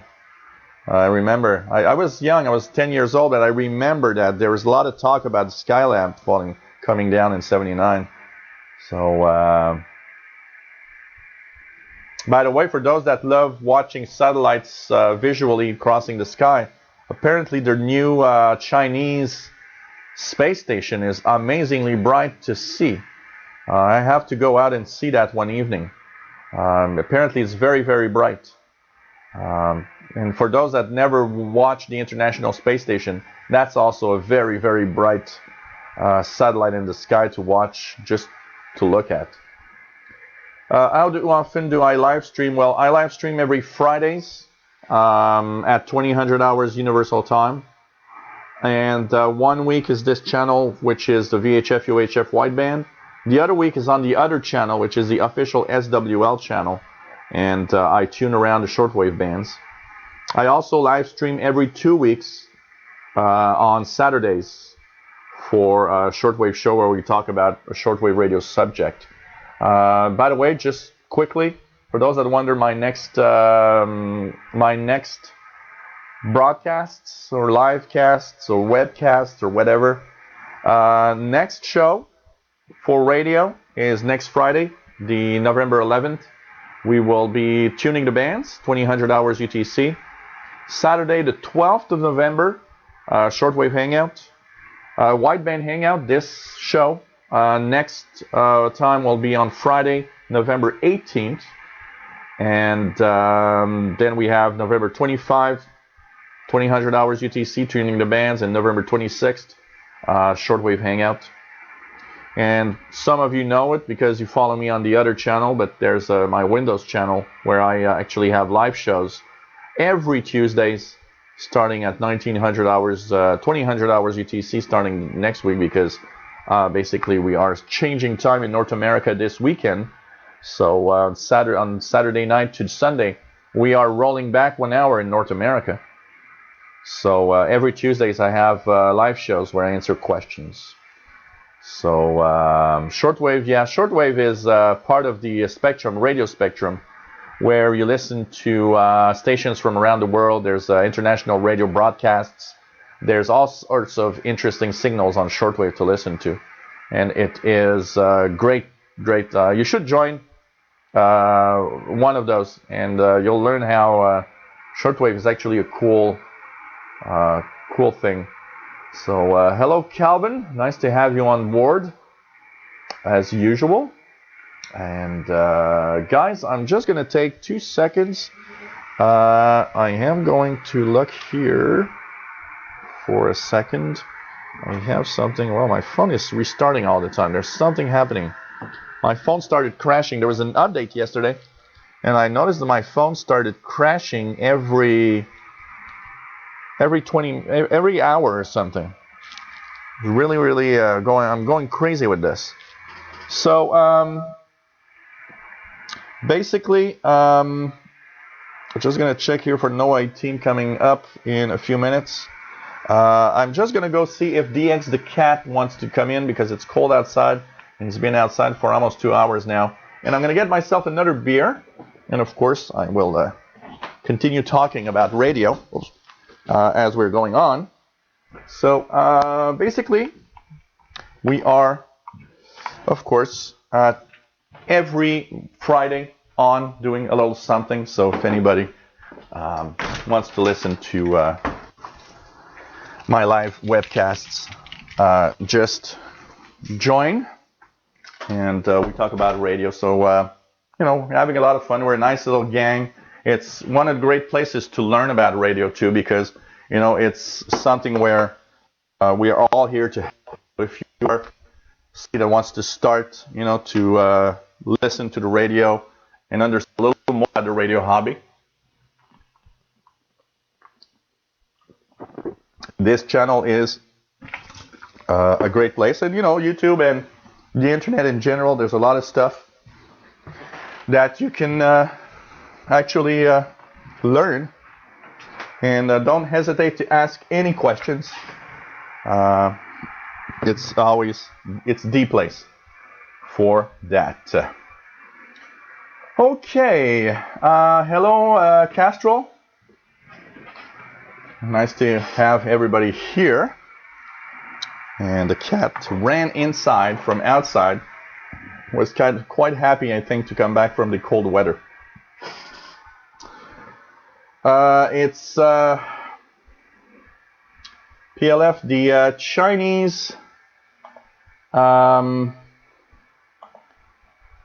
Chinese space station is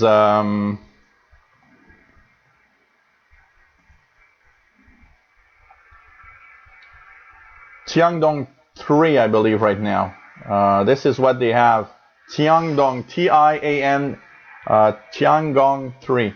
Tiangong 3.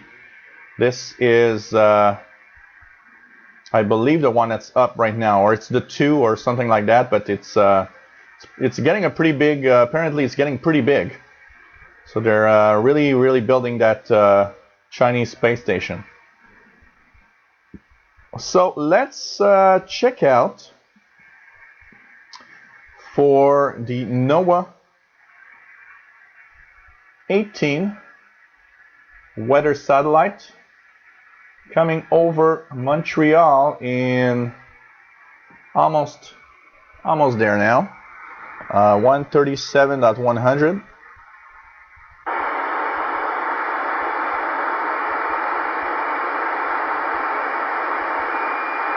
It's on 137.9125.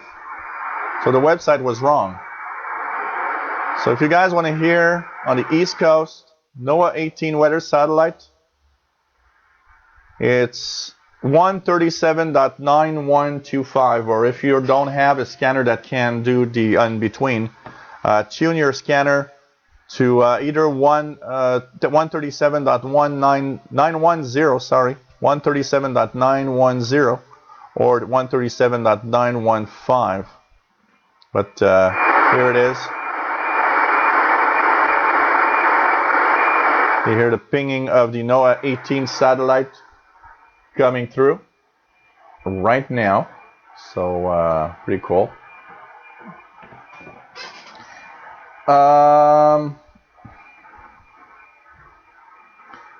The list, Orbitron has every satellite that you can imagine of, because when you actually install Orbitron, you might notice that there are different lists of satellites, and I choose 2 or 3 of them, but almost everything that is orbiting Earth is in the Orbitron lists. You just need to select the correct list depending on what you do, and you can actually select multiple lists. Like for example, now I've got, I believe, 3 lists together. So I get the Cosmos, NOAA, Orbitron, and amateur satellites all together. So, and yes, Tiangong 3 must be on that list. If you update the satellite lists, for sure. So it probably is there, and there I'd be curious. There must be some frequencies we can listen to for the Tiangong 3 satellite. I'm pretty sure. So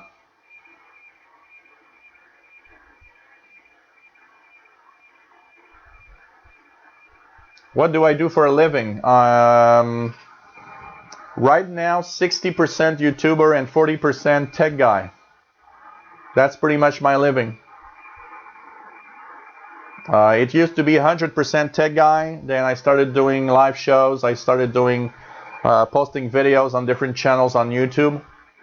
So in 5 years, I've gone from 100% tech guy, fixing computers. I am self-employed, into now being about 60% YouTuber and 40% tech guy.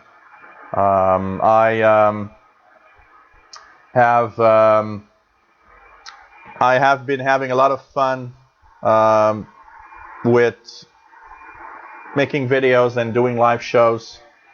So Calvin says, any tech guy stories? Man, I think I told all the tech guy stories. On last Tuesday, I talked about tech guy stories. Okay, I'll have a sad story for you guys. You know, I always have the cool ones, but I gotta have.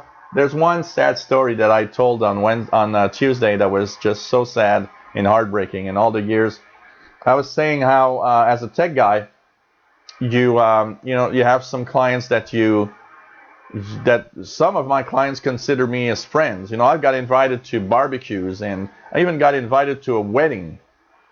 And one of the thing is that one day I went, there was a client, a lady that called me, maybe 2 or 3 times a year. And she was one of my regular clients for at least 10 years. And last summer, I went to fix her computer, and I had noticed that she had no hair, so I immediately thought that she might have cancer. And when I finished fixing the computer, she shook my hand and she said, "Thank you very much for all the years of excellent service. You've always been incredibly good, competent, and it was always a pleasure to see you. But unfortunately, we won't be seeing each other again because I have cancer and I have about 2 months to live." And that day, and it was like the month of May or something, and it was a beautiful day outside. I got outside of her home, and and I was like really sad because, you know, I knew she was gonna die and everything. And I looked at the sky. It was blue sky, sunshine, and I had 4 other clients to go to that day.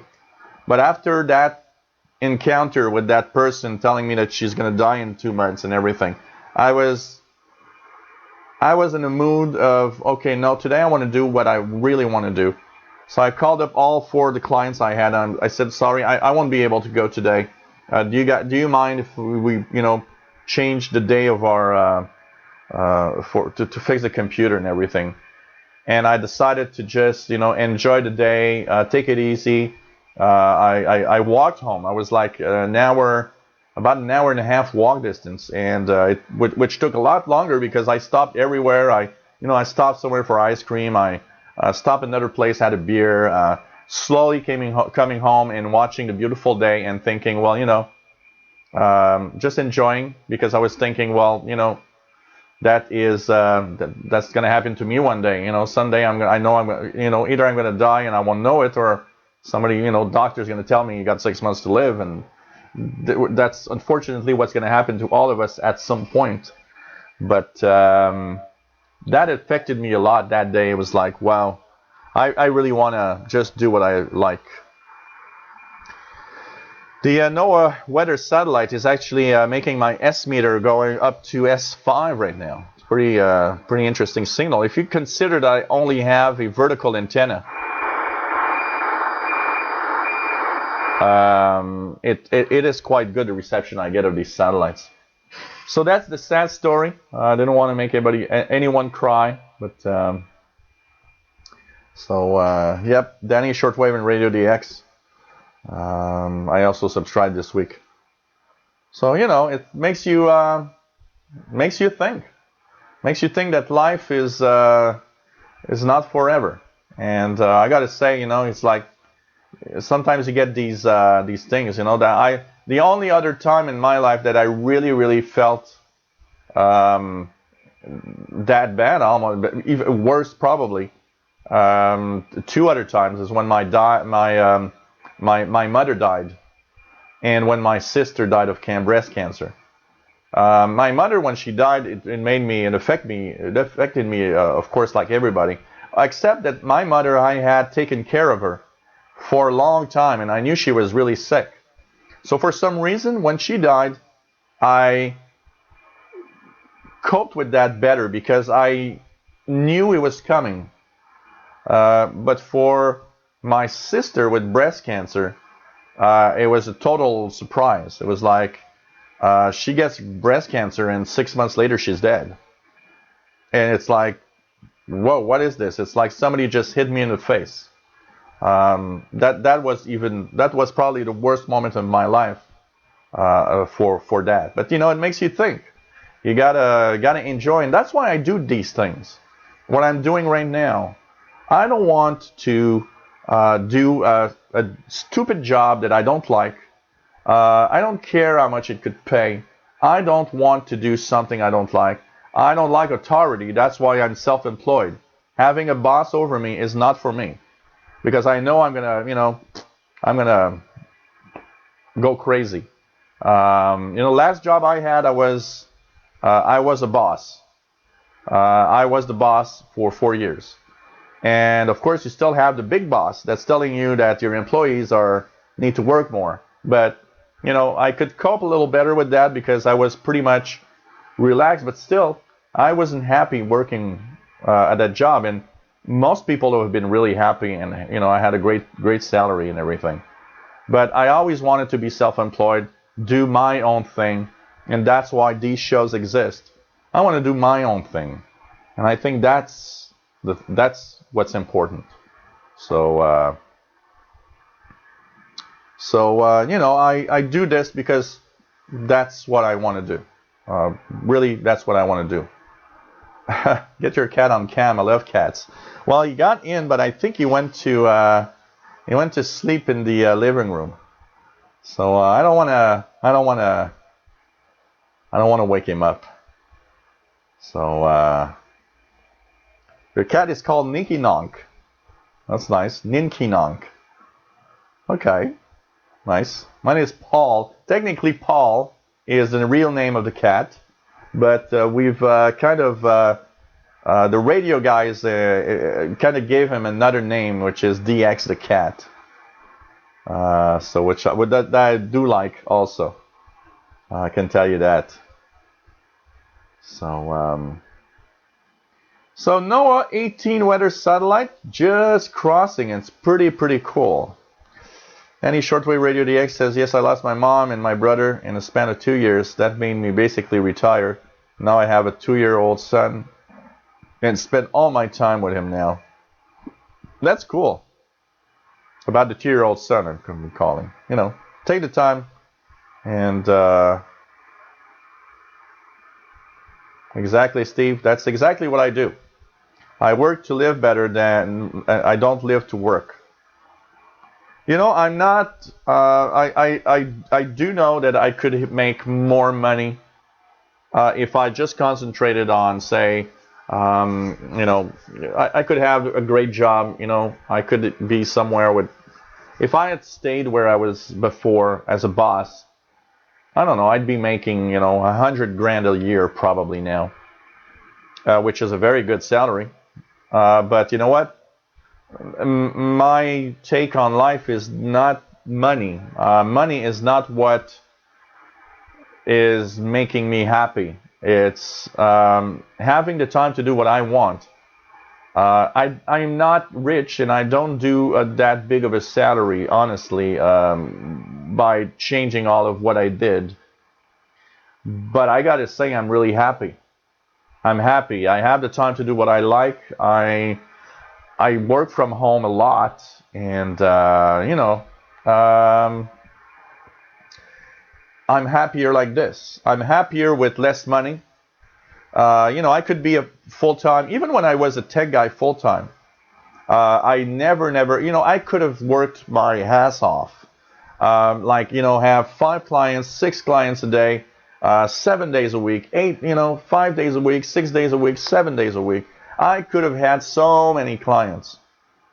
And that would have brought me so much money. Yes. But you know what? I would have missed the boat on, yeah, okay, I'm just working. I'm not living. So even when I was a tech guy, I intentionally was taking only a certain amount of clients every week because I wanted to, you know, I need to pay, of course, because I need to pay my rent and the bills and everything. But I also wanted to have time for this, radio listening, time for the expeditions to Perry Island, time for just having fun in the sun in the summertime, or having fun in the snowstorm in the wintertime. I didn't want to work like crazy. That's not my point. Of course, it has an impact. I mean, when I get older, I don't have that much money for my old days right now. And I am, you know, getting older slowly. I'm going to be 48 years old in March. You know, I'm only 2 years and a half away from 50.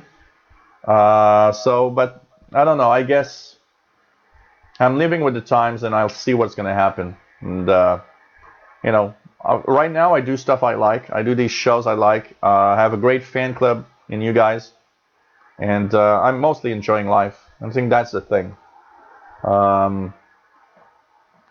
Jerry says 100,000 is a lot of our 8600s.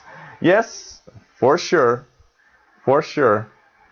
But you know, I'm happier now, and for me, that's worth more than 100,000 grand or 100 grand. Sorry.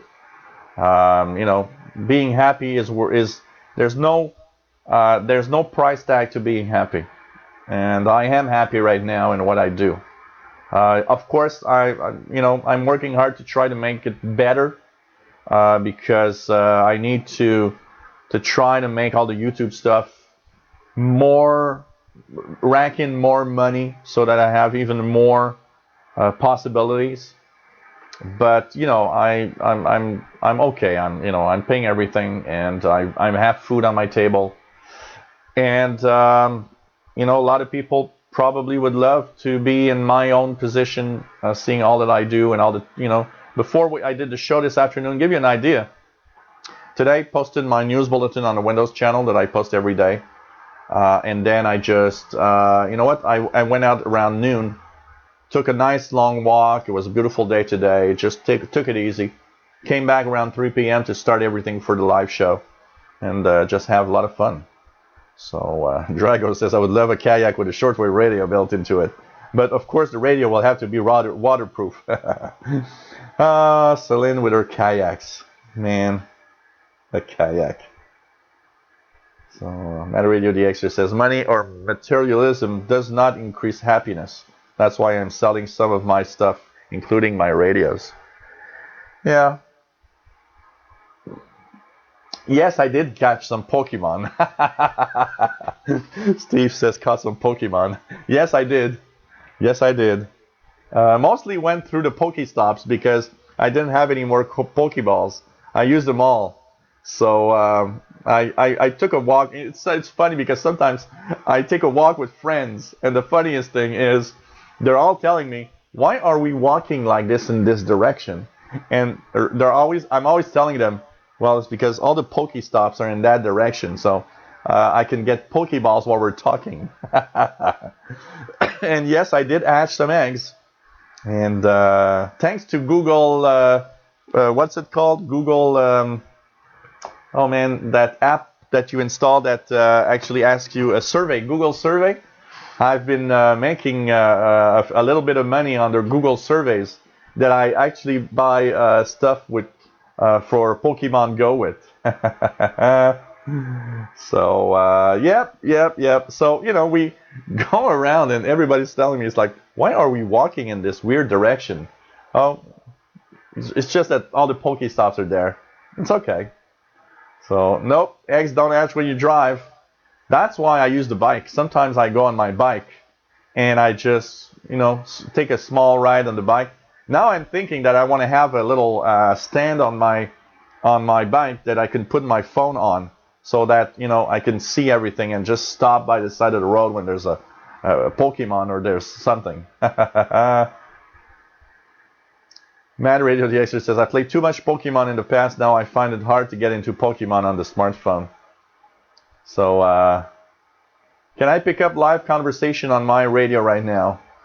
It depends on what you mean by live conversation, but if let's go into the amateur bands just for the fun of it. Let's check what's on the amateur bands. Anybody on the amateur band repeaters?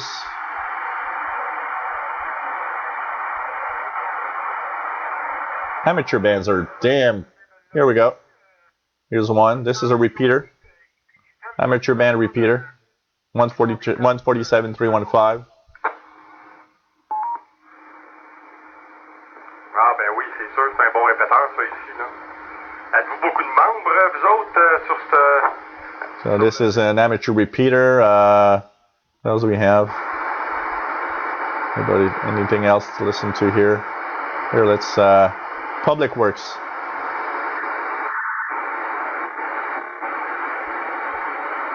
Maybe something from the Public Works around here.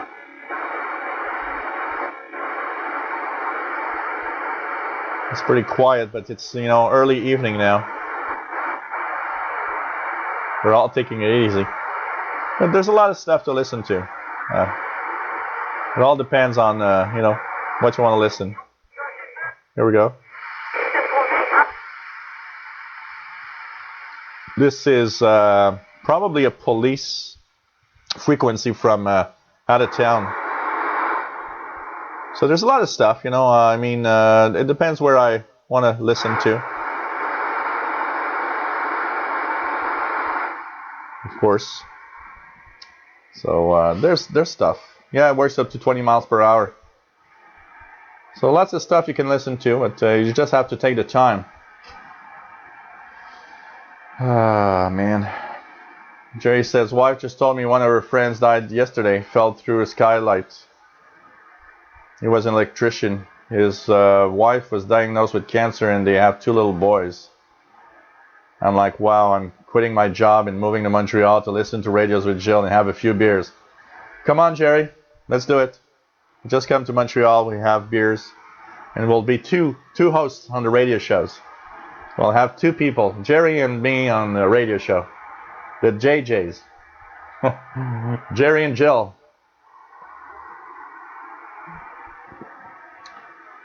Welcome to the Jill and Jerry radio show. Live from Montreal. Here we still have analog police frequencies, yes. One I can try for is not a lot of them, but there are some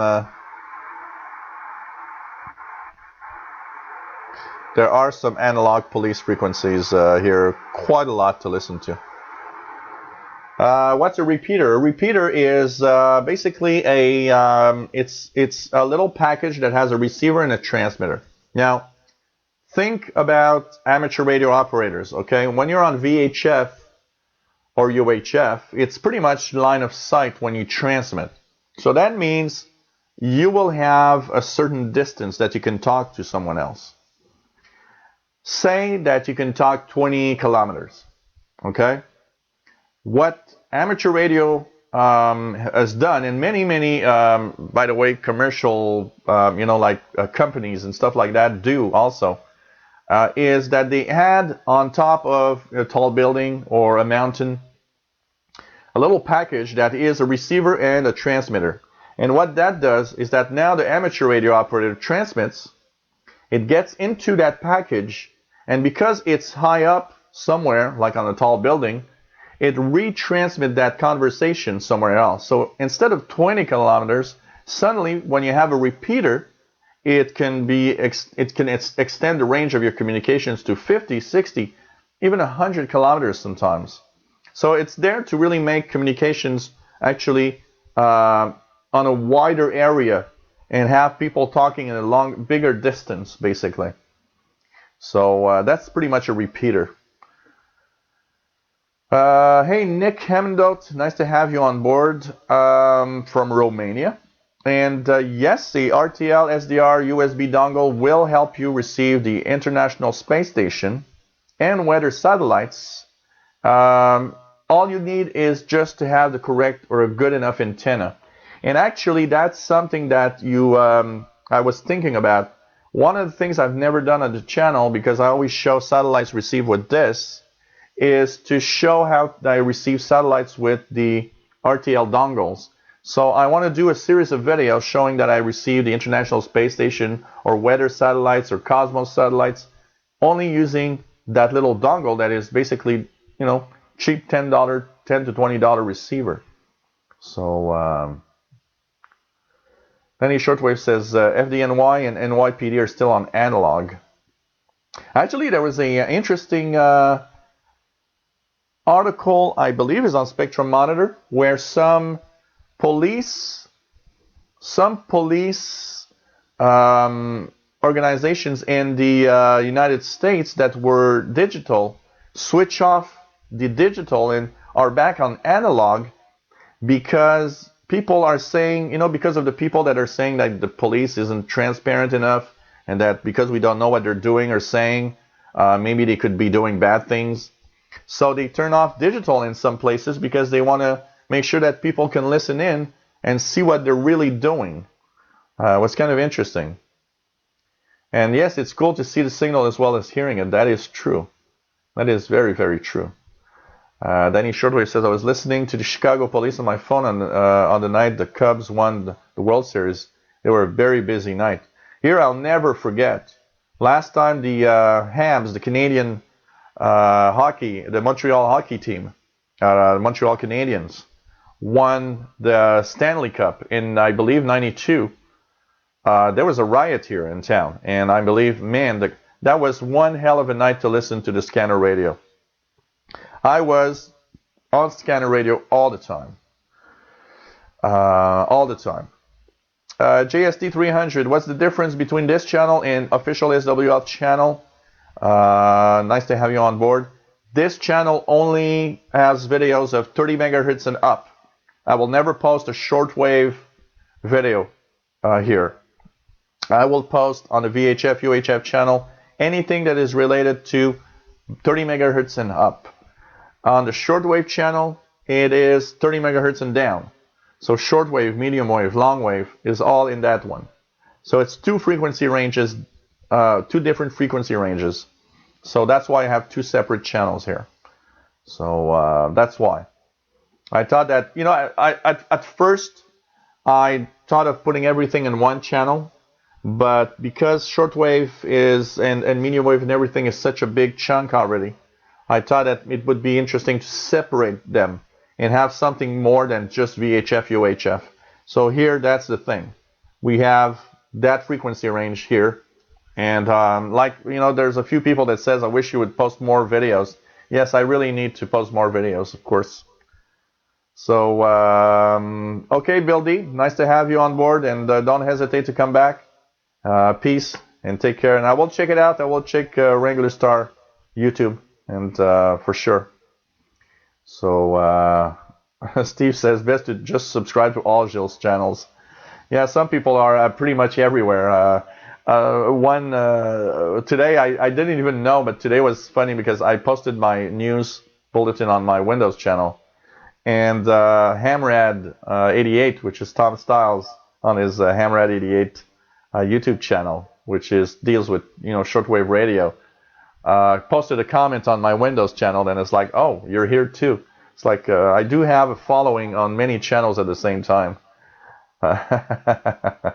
So I have maybe, really in total, I probably have 15 different channels, but I concentrate on four. I concentrate on the Windows channel. I've got a Windows 10 channel. I've got this VHF, UHF, and the shortwave channel. If I had more time, I'd concentrate on I'd concentrate on a little more maybe on some other, you know, the retro. I got the retro gaming channel that I have videos of Amiga 500 and Atari ST and stuff. And we still need, I know a lot of you are going to say, hey, we need to do that. Yes, I am aware. I need to do a retro gaming live show. I think that's yeah, well, the channel's open. It's just doing live shows that's not there. So I know everybody was like, oh yes, please do. I need to, and I promise, I really, really have to. I'm gonna take the time to to do something with that in the next few weeks. Maybe what I'll do is check out one of the a Wednesday or Thursday. Maybe a Thursday evening would be better for me, or maybe a Wednesday or Thursday evening. Install my old computers in the living room and switch on the camera on the retro gaming stuff. Bring out, I played the other day. I actually brought out my Atari 1040 ST, and I played a few games. I played Crystal Castle. I played Test Drive, the Duel. What did I play? I played a few games. Now I want to take out my Amiga 500 and play a few more of different games that I have also. So, think of a date, please. Yes, I will. Promise. In the next 2 to 3 weeks, I will, and I'll post the details. I'll let everybody know which date that I choose. Not next week, but maybe in 2 weeks. We'll check it out, and I'll be follow my live shows. I'll announce the date, the official date of the retro gaming one. I think that's going to be cool. The address of that one is I don't even remember myself. What is that YouTube channel? Oh man, it's just trying. Oh, computer Zim. Is it that? Am I trying to remember? Yeah, it is. Wow. It is. Wow. So this is my, please don't take too much time watching the videos. They're kind of horrible. I don't like horrible channels. So here is the URL of that channel here. URL of that channel, here it goes. That's my retro gaming stuff.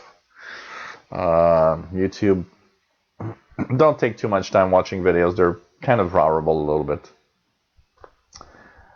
So it's been such a long time that I almost forgot the name of that channel. And how many people? I do have, that channel has 333 subscribers. And how many views? I'm gonna check that. Okay, how many views do I have here? Okay, I don't see the views. I don't see the views, but I got some of the videos here. I got most of it just 100 or barely, but I do have a few videos that have more than 2,000-3,000 views from what I see here. Maybe I need to take more time to check this out. Oh man, this is interesting. And wow, you guys are bringing me back on a channel that I haven't used in a while. So 333 subscribers, 120,000 views is what I have on that channel. So I need to do something about that and post more videos and do live shows mostly. I think that's going to be the interesting. 334 now. So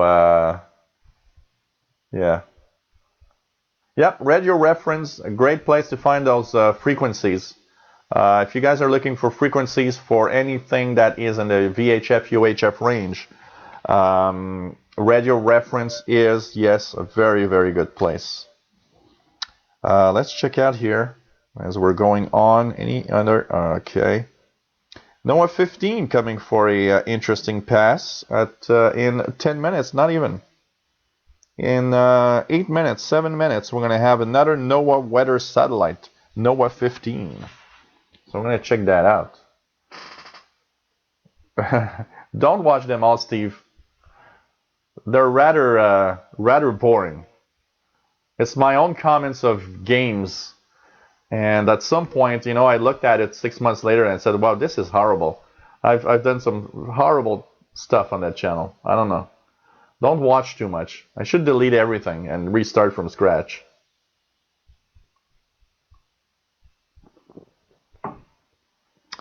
That's, you know, I don't know.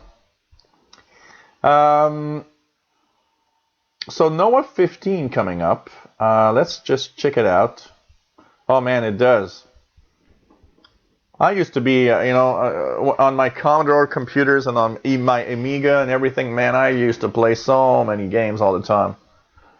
They do bring back a lot of memories. So NOAA 15 is coming for a very good pass, pretty much going to concentrate on a big chunk of North America. So pretty much everybody, almost everybody in North America should hear it, except maybe the West Coast. At least from, you know, middle, you know, say from about the Rockies up to the eastern coast of North America, you guys should hear NOAA 15. And NOAA 15 is on a frequency of, I believe, 500. Is that 137 500? Yep. So 137 500. We're gonna put the radio there and wait for NOAA 15 to arrive over Montreal. It's almost there. Another weather satellite coming over. Can I recommend, let's just go through it. Okay. Outrun on Commodore 64, used to play that on my friend's Commodore. Oh, I played Outrun a lot. I played Outrun a lot. Oh, you guys are giving me such. You know what? When the live show's over, I think I'm gonna install my Amiga 500 on my big screen TV and play a few games of something. I really feel like it. Really feel like it. Hey, take care, Mad Radio DXer. Always nice to have you on board. Can I recommend a good entry-level VHF UHF machine? You know what? I think the best thing that you can do for VHF UHF is, do I have it right here somewhere? Not sure I've got it somewhere, but it's anything that looks like this. Ah, here it is. You know what? Start with this. It's a RTL dongle, and look, I ordered this on eBay. It cost me not even $10, shipping included to Montreal. So this comes with a little antenna that plugs in here on the side. Now this is technically made for a digital HD TV on your PC, but with a special driver and SDR Sharp software or HD SDR, it turns this into a VHF UHF wideband receiver. So before buying anything that is a scanner receiver, I would start with this, because this is going to help you understand what you can listen to in your area. Of course, it does need a PC to work or a computer to work, but it's cheap to get into the hobby with this, and I think that's the cool thing of that. Apart from that, you know what? I don't know, anything that, a used scanner. One of the things that I found, I bought a Uniden VHF UHF scanner for like $50, shipping included, on eBay. It was a used receiver, but it works well. So that's also something you might think about. Unless you get a really, big kick of radio listening, I think you shouldn't necessarily spend too much money, for sure. So that's always fun. Michael Bott says, mail came, new ham radio outlet catalog. Yeah, that's always fun. These catalogs are always fun. And they always give you, you always feel like you want to, Jerry, yeah, not astrology, astronomy. Please, don't mix the two. I did, for a while, do an astronomy channel where I would explain what's visible in the sky. And maybe I should continue. I haven't posted on that channel in a long time, but it's astronomy. What's visible in the sky, not astrology in telling you what's going to happen because of the stars, but astronomy. David in Barcelona, nice to have you on board. And yes, without the bandages. And don't worry, Jerry. Everybody takes the wrong word. Everybody says, oh, you love astrology. No, astronomy. Don't mix the boat. I do not like astrology. I like astronomy. I do not believe in astrology, but I do believe in astronomy, which is very close, but not at all the same thing. So, really nice. MDK2 says, what's your sign, Joe? I'm a Pisces.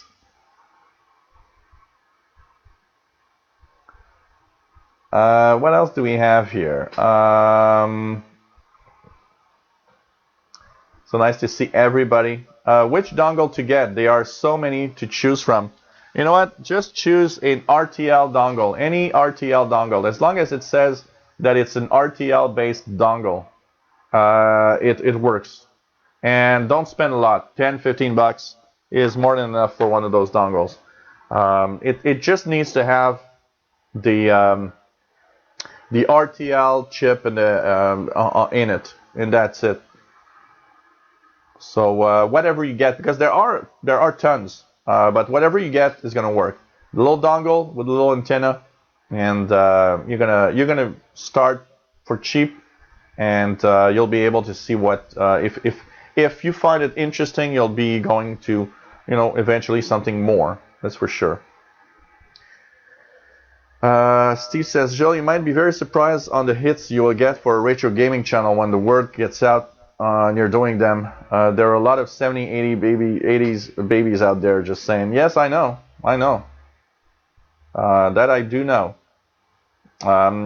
Just one thing that I've noticed is that when I posted videos of the Atari 1040 ST or Amiga 500 or Commodore 128 that I have here, just showing the devices, these videos got thousands of views quite fast, and you see that there's there's something for that. Some people are really interested in those old little computers from the time. Interesting. No, oh, it's on 6.2. There we go. NOAA 15 on 137.620. Oh, the frequencies are all changed. So this is another weather satellite from the National Oceanic Atmospheric Administration in the United States. So NOAA 15 coming over Montreal right now, and pretty much all of the almost all of North America. Only the West Coast is missing out. Starting from like the Rockies to up to the east, everybody's hearing it right now. So just tune 137.620, and you're gonna get the NOAA 15 satellite.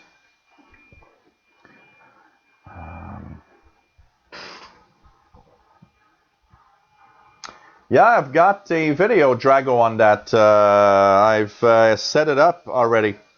When I use this little adapter here and plug it into my phone, I have to take out the casing. You just take out the casing, but I'm going to show you a little demonstration. I'm going to put it here. Here we go. So you see the light. It's powered by my phone. And let me enter my code. And here we go. I'm going to just take the SDR Touch software.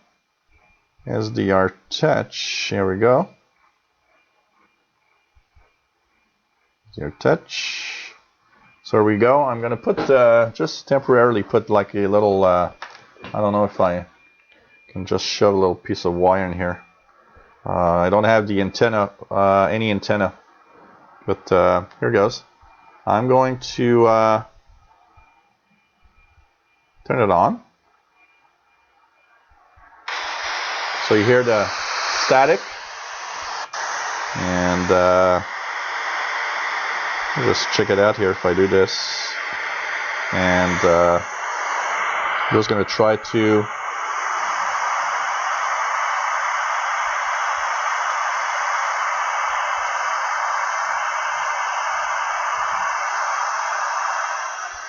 just put the weather, for example.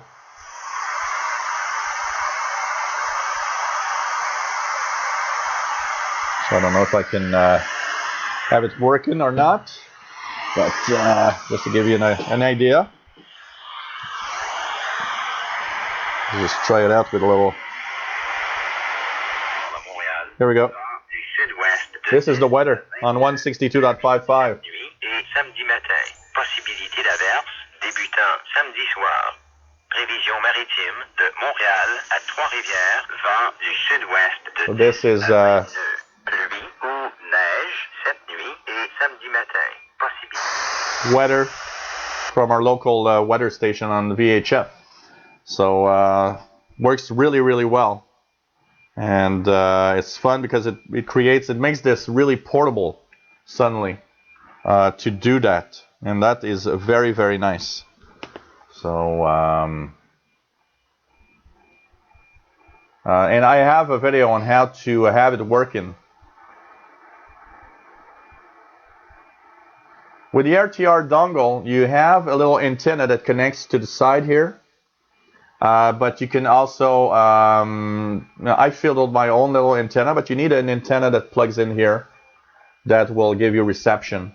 That is farther away a little bit from the phone if possible.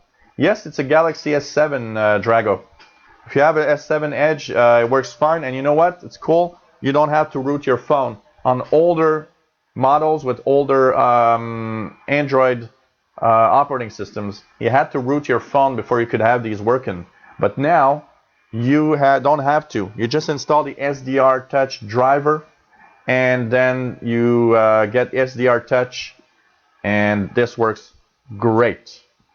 So that means you just get the dongle, and and if you have the S7 Edge, it came with this little adapter. It already is in the box, so you just use it and plug it into your phone. It works fantastically well. Sometimes I play with it just for the fun of it because it's just so cool. Just remember one thing, is that it draws a lot of power off the phone, so your battery won't last that much. So it's pretty cool. No, that's the thing. That's what we were talking about, David. I have not used my RTL SDR to receive satellites, and I want to do that. And I will be posting videos on the channel about it because I want to try it. I think it should work not too bad because when I install a good antenna, I'm able to receive signals that are pretty weak. So I think that could be pretty cool. So I think that's going to be really, really fun. Danny, Shortwave and Radio DX says, I hear it on 137.620. So, hey, Jean-Ludo Larilette, hello. Do you know crepe? Crepe, pancakes? You mean pancakes? So,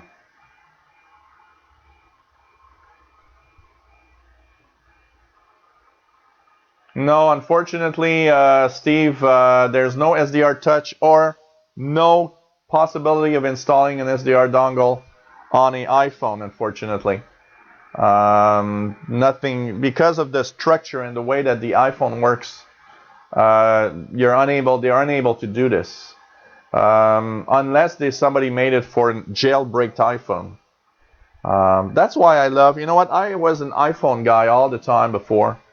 And I got to say, I'm extremely happy to move to an Android thing. I got to say that I'm having more fun with my Android phone, and I can do more things. Sorry, like the SDR dongle on this phone than on my iPhone. That's why basically I changed. I was kind of a little tired of the iPhone, and it's the fact that it's kind of in a little jail in itself. It's a great device. Don't get me wrong here, and it's really, really great, but I needed something else. I wanted to have something more. So basically, yeah, that's I was an iPhone guy for at least the past 6 years, and this year came up the opportunity to change my phone for very cheap, and I started looking at the reviews of the Galaxy S7 that was saying that, oh look, this is the best phone. You know what? I even have a friend of mine that got an iPhone 6, and we started taking pictures and everything, and he started going crazy saying, hey, your pictures look better on your Galaxy S7 than the pictures I take on my iPhone. And I was like, look, I got to say this is an overall great phone. And one of the great phones that doesn't explode from Samsung. But, I'm happy, really happy to have changed. I can tell you that, and it's a beautiful phone, I got to say. Now, one thing that does drive me crazy, but that's not just Samsung. They had it's for the first time that happens. They had a software update yesterday, and since yesterday, my phone is restarting from time to time, like it's probably freezing up or something. I don't know. So I don't know. I'm gonna have to look into that. But you know what? iPhones do the same thing. My friend has an iPhone 6 Plus. And when he installed iOS 10, man, he was going crazy with crashes on all over the place on his phone. So, you know, I think it's every. Steve says, great hand grenades. Yeah, did you see Samsung? They sued. What was it? Is it Minecraft? What was it? No, what was the game? I don't remember which game. No, it's not Minecraft. It's one of those games that I just can't. Oh, Grand Theft Auto, I think. They sued. They didn't sue. They actually told the makers to stop displaying Samsung phones as a weapon in the game, because the game had added that if you wanted to kill your enemy, you could send a Samsung phone to kill your enemies, which I found extremely funny. But Samsung has issued a cease and desist. It's like, no, you got to remove that from the game, or we're going to sue you, your ass. So I don't know. They probably removed it now, but I did find it funny for a weapon in your game. Oh man. MDK2 says my phone had no crashing trouble with iOS 10, but the battery was draining quickly for no reason for a while. Yeah, you know, different issues. I think it all, you know, it's a computer. It depends on what you have installed, the software installed. I think also is important, because on iOS 10, some people had it working perfectly. You know, on my iPhone 5, iOS 10 works, even though it made my phone slow. You know, here it is. My iPhone 5 works, but basically it slowed it down a little bit, but it doesn't crash or anything. So my iPhone 5 still works, but it's just, you know, I'm Android now, so don't sit on it, blow up your ass. Yeah, well, I would guess, you know, I told him to upgrade. Make sure he gets all the upgrade to make sure that everything is all right. That's for sure. So yeah, reviews do say that the Galaxy S7 is actually better than the iPhone 7. I would, you know, I don't want to talk too much about what's good or not, because I think, you know, everybody likes his own device, and the iPhone 7 is a great device. You know, we got to give it the quality that it is still a great device, and it all depends on what you want also. Michael Bott says his 5C has been solid with the new iOS update. Yeah, it's like I said, it's a little sluggish, but my 5 still works well on iOS 10. You know, it didn't crash or anything. So I would guess on the iPhone 5 it works, you know. So, you know. David says, cool show, I have a Galaxy Young phone, but I can't use it with my RTL dongle since it doesn't have the USB on the go capability. I think I'm going to buy a new phone soon, probably from some Chinese brand, and I hope to be able to finally use the dongle in it. Yeah, I think you need to, what is this? Royal Bank of Canada, they're calling me. They want to cancel my credit cards, I guess. So, yeah, you know, there are some great phones out there, and even some of the Chinese brands. What's one Chinese? I'm trying to remember the name of that company. Xiao. What's that company? Oh man, they make smartphones, anyways, and I can tell you.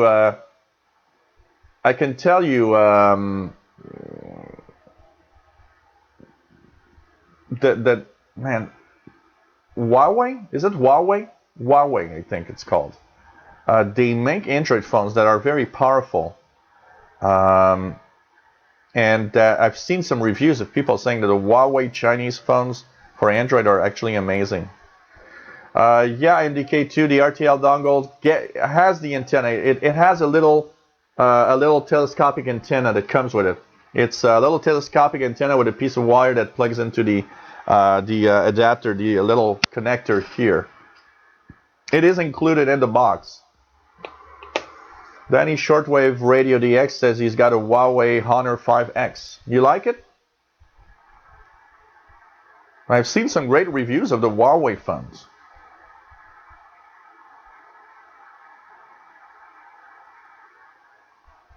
Yep, like Drago, like you say, reviews can be subjective. You know, I love my Galaxy S7, and you know, like everybody, I mean, when you buy your phone, you got a Galaxy S7, for example, or an iPhone 7 or whatever.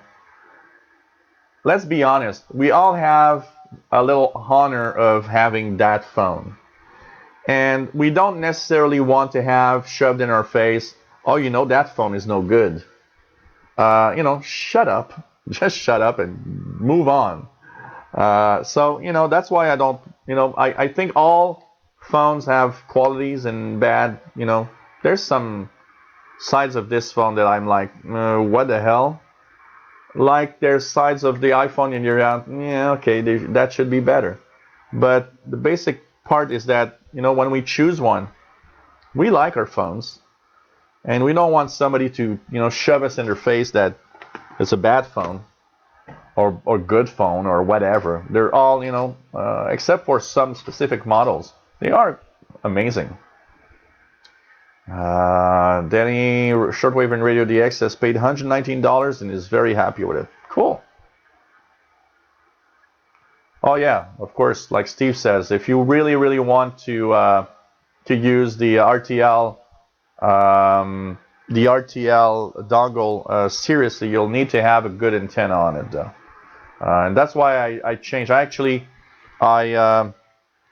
I've made my own makeshift antenna with wires, and I've actually improved a lot upon the reception using an antenna that I kind of homebrewed antenna basically. But yes, you will need, you know, a better antenna will be better, of course. But you know, it's still surprising what you get with the little telescopic antenna that comes with it.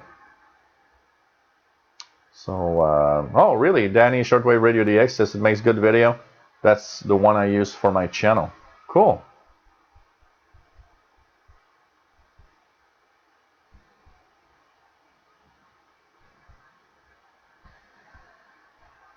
Okay. What else do we have here? How about we just shove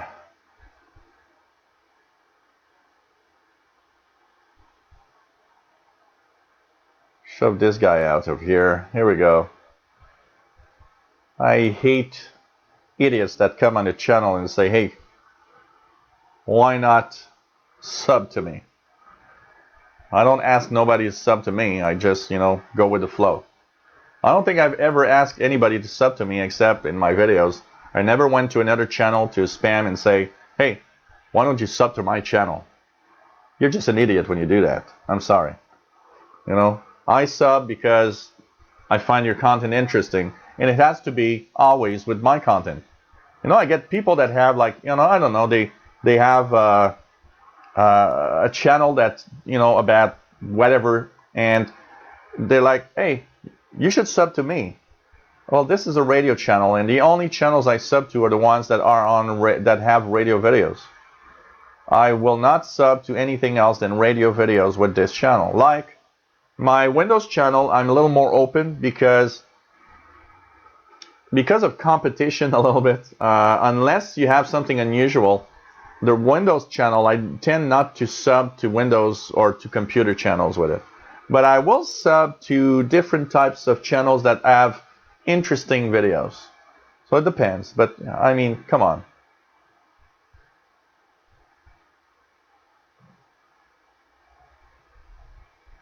Cosmos 2378, Richard in Atlanta, looking at satellites west of South America and should be in my direction in 20 minutes. Yep.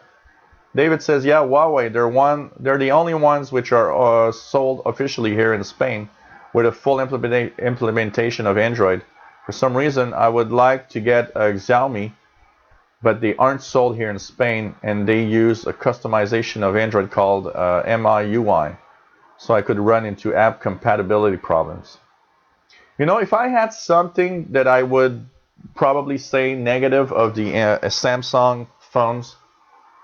I wish Samsung would not install their crappy own software on this, and that we'd have a pure Android experience. I don't want to have the Samsung crap. I just want to have Android. That's it. That's probably the only thing that I don't like about this, having the Samsung crap on it. It should be optional, you know? Do you want or not the Samsung crap at the startup for the first time, say? I'd say no, and everybody will be happy.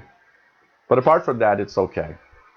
So let's check out here just to see if I have any other satellites. We're at 2249 UT.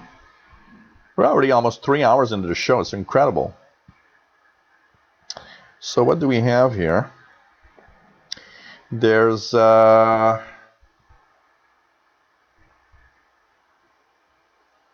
yeah, Cosmos 2378, which is another pass from the last time, coming over. So I guess what we could do is go up to the Cosmos 2378 pass, and then we'll start to wind down the show for tonight. Well, we've been there for almost 3 hours already. Pretty amazing when you think about it.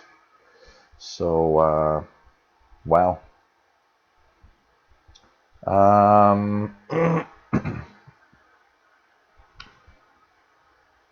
Steve has a dedicated discount for his RTL, one for my scanner and long wires for my HF listing. Oh, that's cool.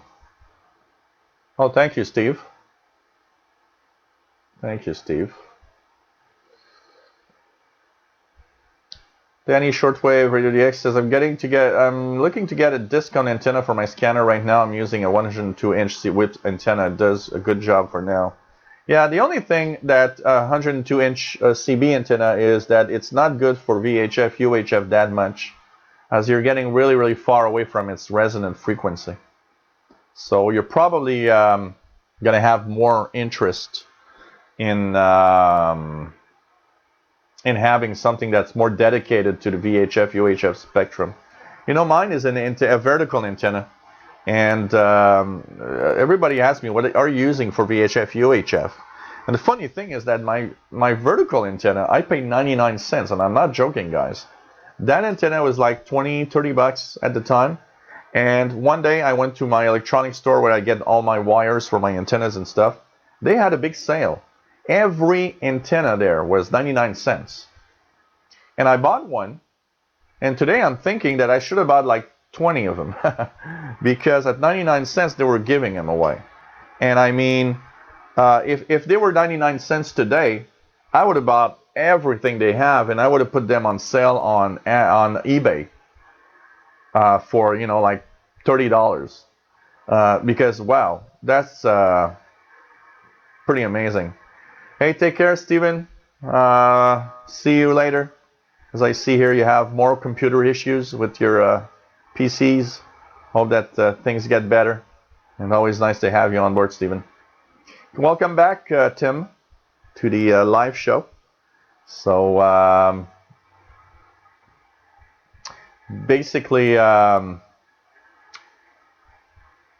that's what I'm using, and it's a dedicated. The antenna is made.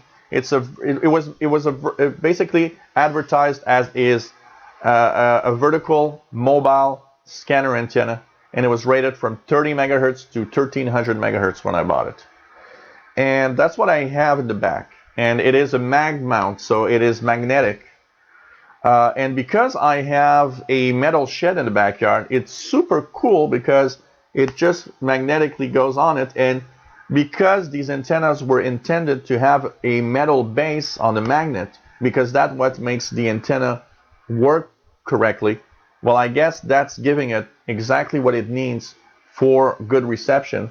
And I am very surprised at what I am receiving with that antenna.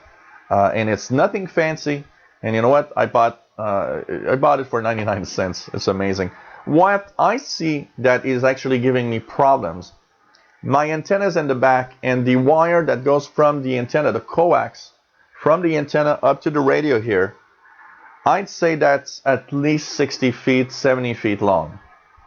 And because it's regular RG58, what's happening is that as I get higher in frequency, 500, 600, 700 megahertz, I rapidly see that the signals are getting weak, very weak, because the coax is not the type of wire that I would need for higher frequencies. I need to get some higher quality coax to get my signals on, say, 1 gigahertz, because this thing goes up to 2 gigahertz. But because of the coax I'm using above 1 gigahertz, the radio is pretty much deaf. So I would need to have better coax and probably also get a better antenna for above 1 gigahertz, that's for sure. Yeah, it's exactly what's happening. The ground plane for the vertical is perfect. It's a big metal shed. So when I put it on, it just, slammed there. And the funny thing is, I was up on the ladder on the balcony and looking down, and I was like, okay, it's not the time to fall down three stories high. And I was kind of a little nervous. And so when I put it, I wanted to put it in a specific position, but when it hit the metal shed, the magnet is so powerful that it just slammed there. And I was like, it's not here that I want it. So I started trying to take it out, but it was stuck so well that I said, okay, 2 choices. I can remove it from there and risk falling down 3 stories, or I'm just going to leave it there because it's okay like that. And that's what I did. I just left it there. But it is amazing. I got to say, I'm very surprised at the reception I get. And I think the ground plane exactly is perfect because the metal shed is exactly giving it what it would have been on a car rooftop, a metal car rooftop back in the 80s, So that antenna I have for the past, I don't know, I think I have the antenna for at least 25 years. At least 25 years. The first time I used it was on this, on the Pro 2006. I used to have a discount from Radio Shack, but that discount stayed outside 3 years in the weather and the cold and the rain. But when I moved here, I started to unscrew the elements of the discount, and instead of unscrewing, they would just break. And I wouldn't even have to do a lot. I just barely touched it, and it would break. Each element would break. It was like, okay, this antenna's gone, and I'm not going to move an antenna this big with me. And so I threw it in the garbage. So it's pretty amazing. Pretty amazing. David says, Barcelona says, use a Hoxton SG7900 antenna, VHF, UHF. It is a clone of the official Diamond model, but still works really well even for SATs despite being a vertical. It's really for the 2m70 band, but still very sensitive across VHF, UHF range. Well, that's cool. That's really cool. Very interesting. And we are at 3 hours in our live show tonight. And we're going to check it out. I'm starting to think that I'm going to order some pizza tonight. I feel like ordering pizza. Today is junk food day. I went to eat a Big Mac at McDonald's at noon, and now I feel like pizza. So I think today is going to be junk food day. So Cosmos 2378. Let's check it out where it is right now. 2378. It should start being received here on 149.94, I believe.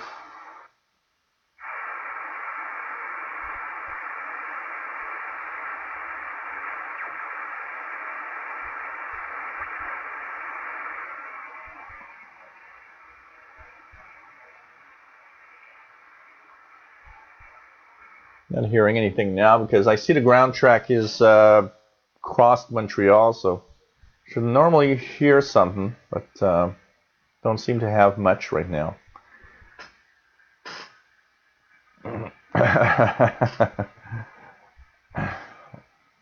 Tim Robinson says, Big Mac, that ain't food, it's ground up alien offal.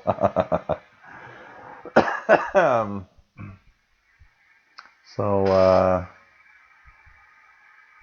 wow, you got your Radio Shack discount about 25 years, still good. Nice.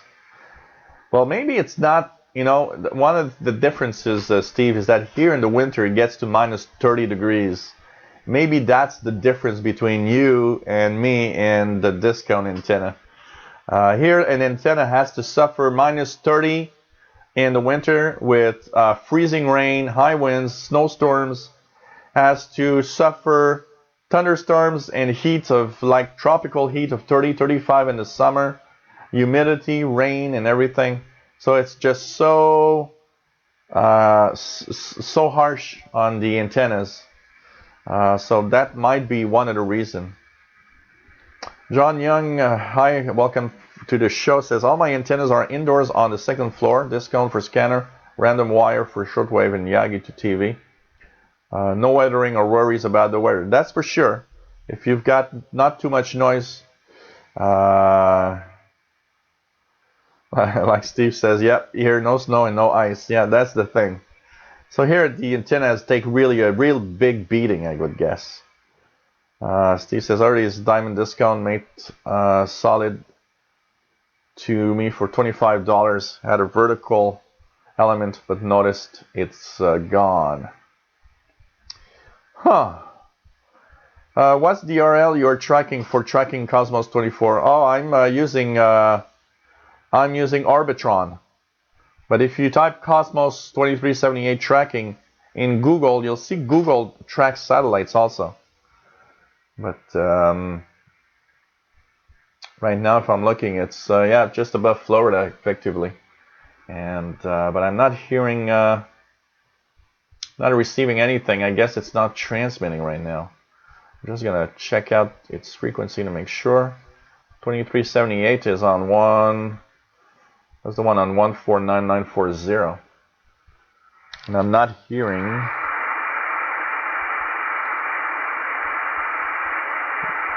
It's not on because I would already be hearing it around 149940. So I would guess that that one's not on right now. It's not transmitting. Pretty sure.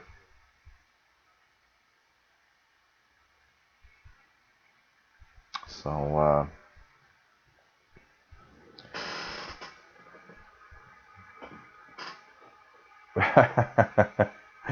Carol T says, Joe, you have to service the discount antennas regularly. It requires electron fluids. Oh, man.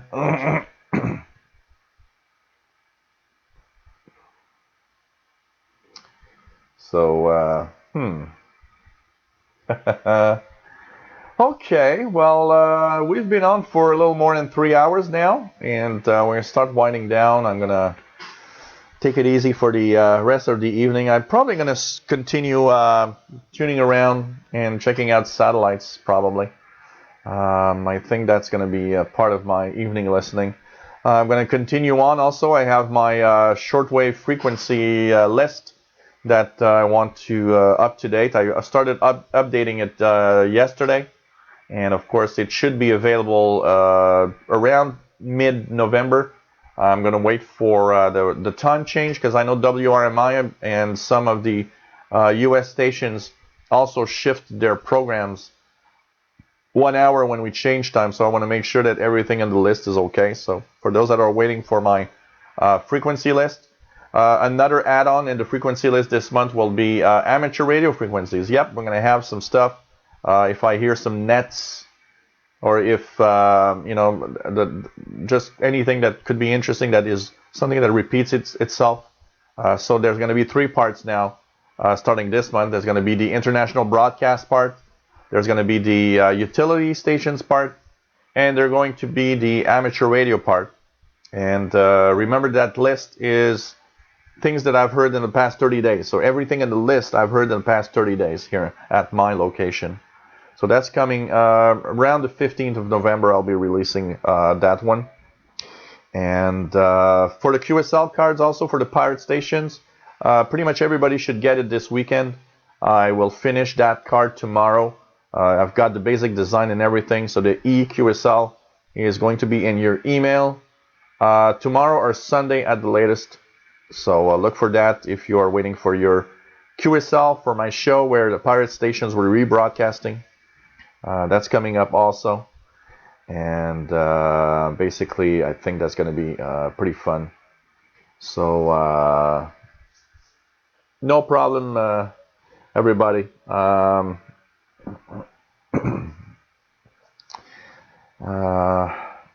Nice to have everybody on board. Just to finish the next shows is next Friday. So of course I've got my Windows shows on Tuesdays as always, 2000 hours UTC for the live show where I answer your questions. At 2300 hours UTC is the show where Learn the Tech, where we learn for for 1 hour some technology stuff. That's on the Windows channel on Tuesdays every week. Next radio shows are Tuning the Bands next week, Friday, 2000 hours. That's November 11th, Friday. Saturday, November 12th, shortwave show. So tomorrow, the 5th, nothing. Don't expect a show tomorrow. It's my weekend off where I just take it easy. And hope everybody enjoyed. Take care, all. It was really, really nice to have everybody here. You're always a great gang. Hope you guys enjoyed this. Even though we didn't have a lot of satellites to listen to, hope you guys still found it cool to see what we can hear. And see you all very soon. Thanks again, everybody. And yeah, Tim, I'll send you a copy of the shortwave frequency list. Yep, the list will be available on my shortwave channel, but I'll send you a link, Tim, to for the list as soon as I get it out around November 15th. So yes, I'm not forgetting about the retro gaming. In the next 2 weeks, I'll check it out. So thank you, everyone. Bye from Montreal, Canada. Hope you enjoyed today's show. Always a pleasure. And see you soon in another live show. Bye-bye, everyone.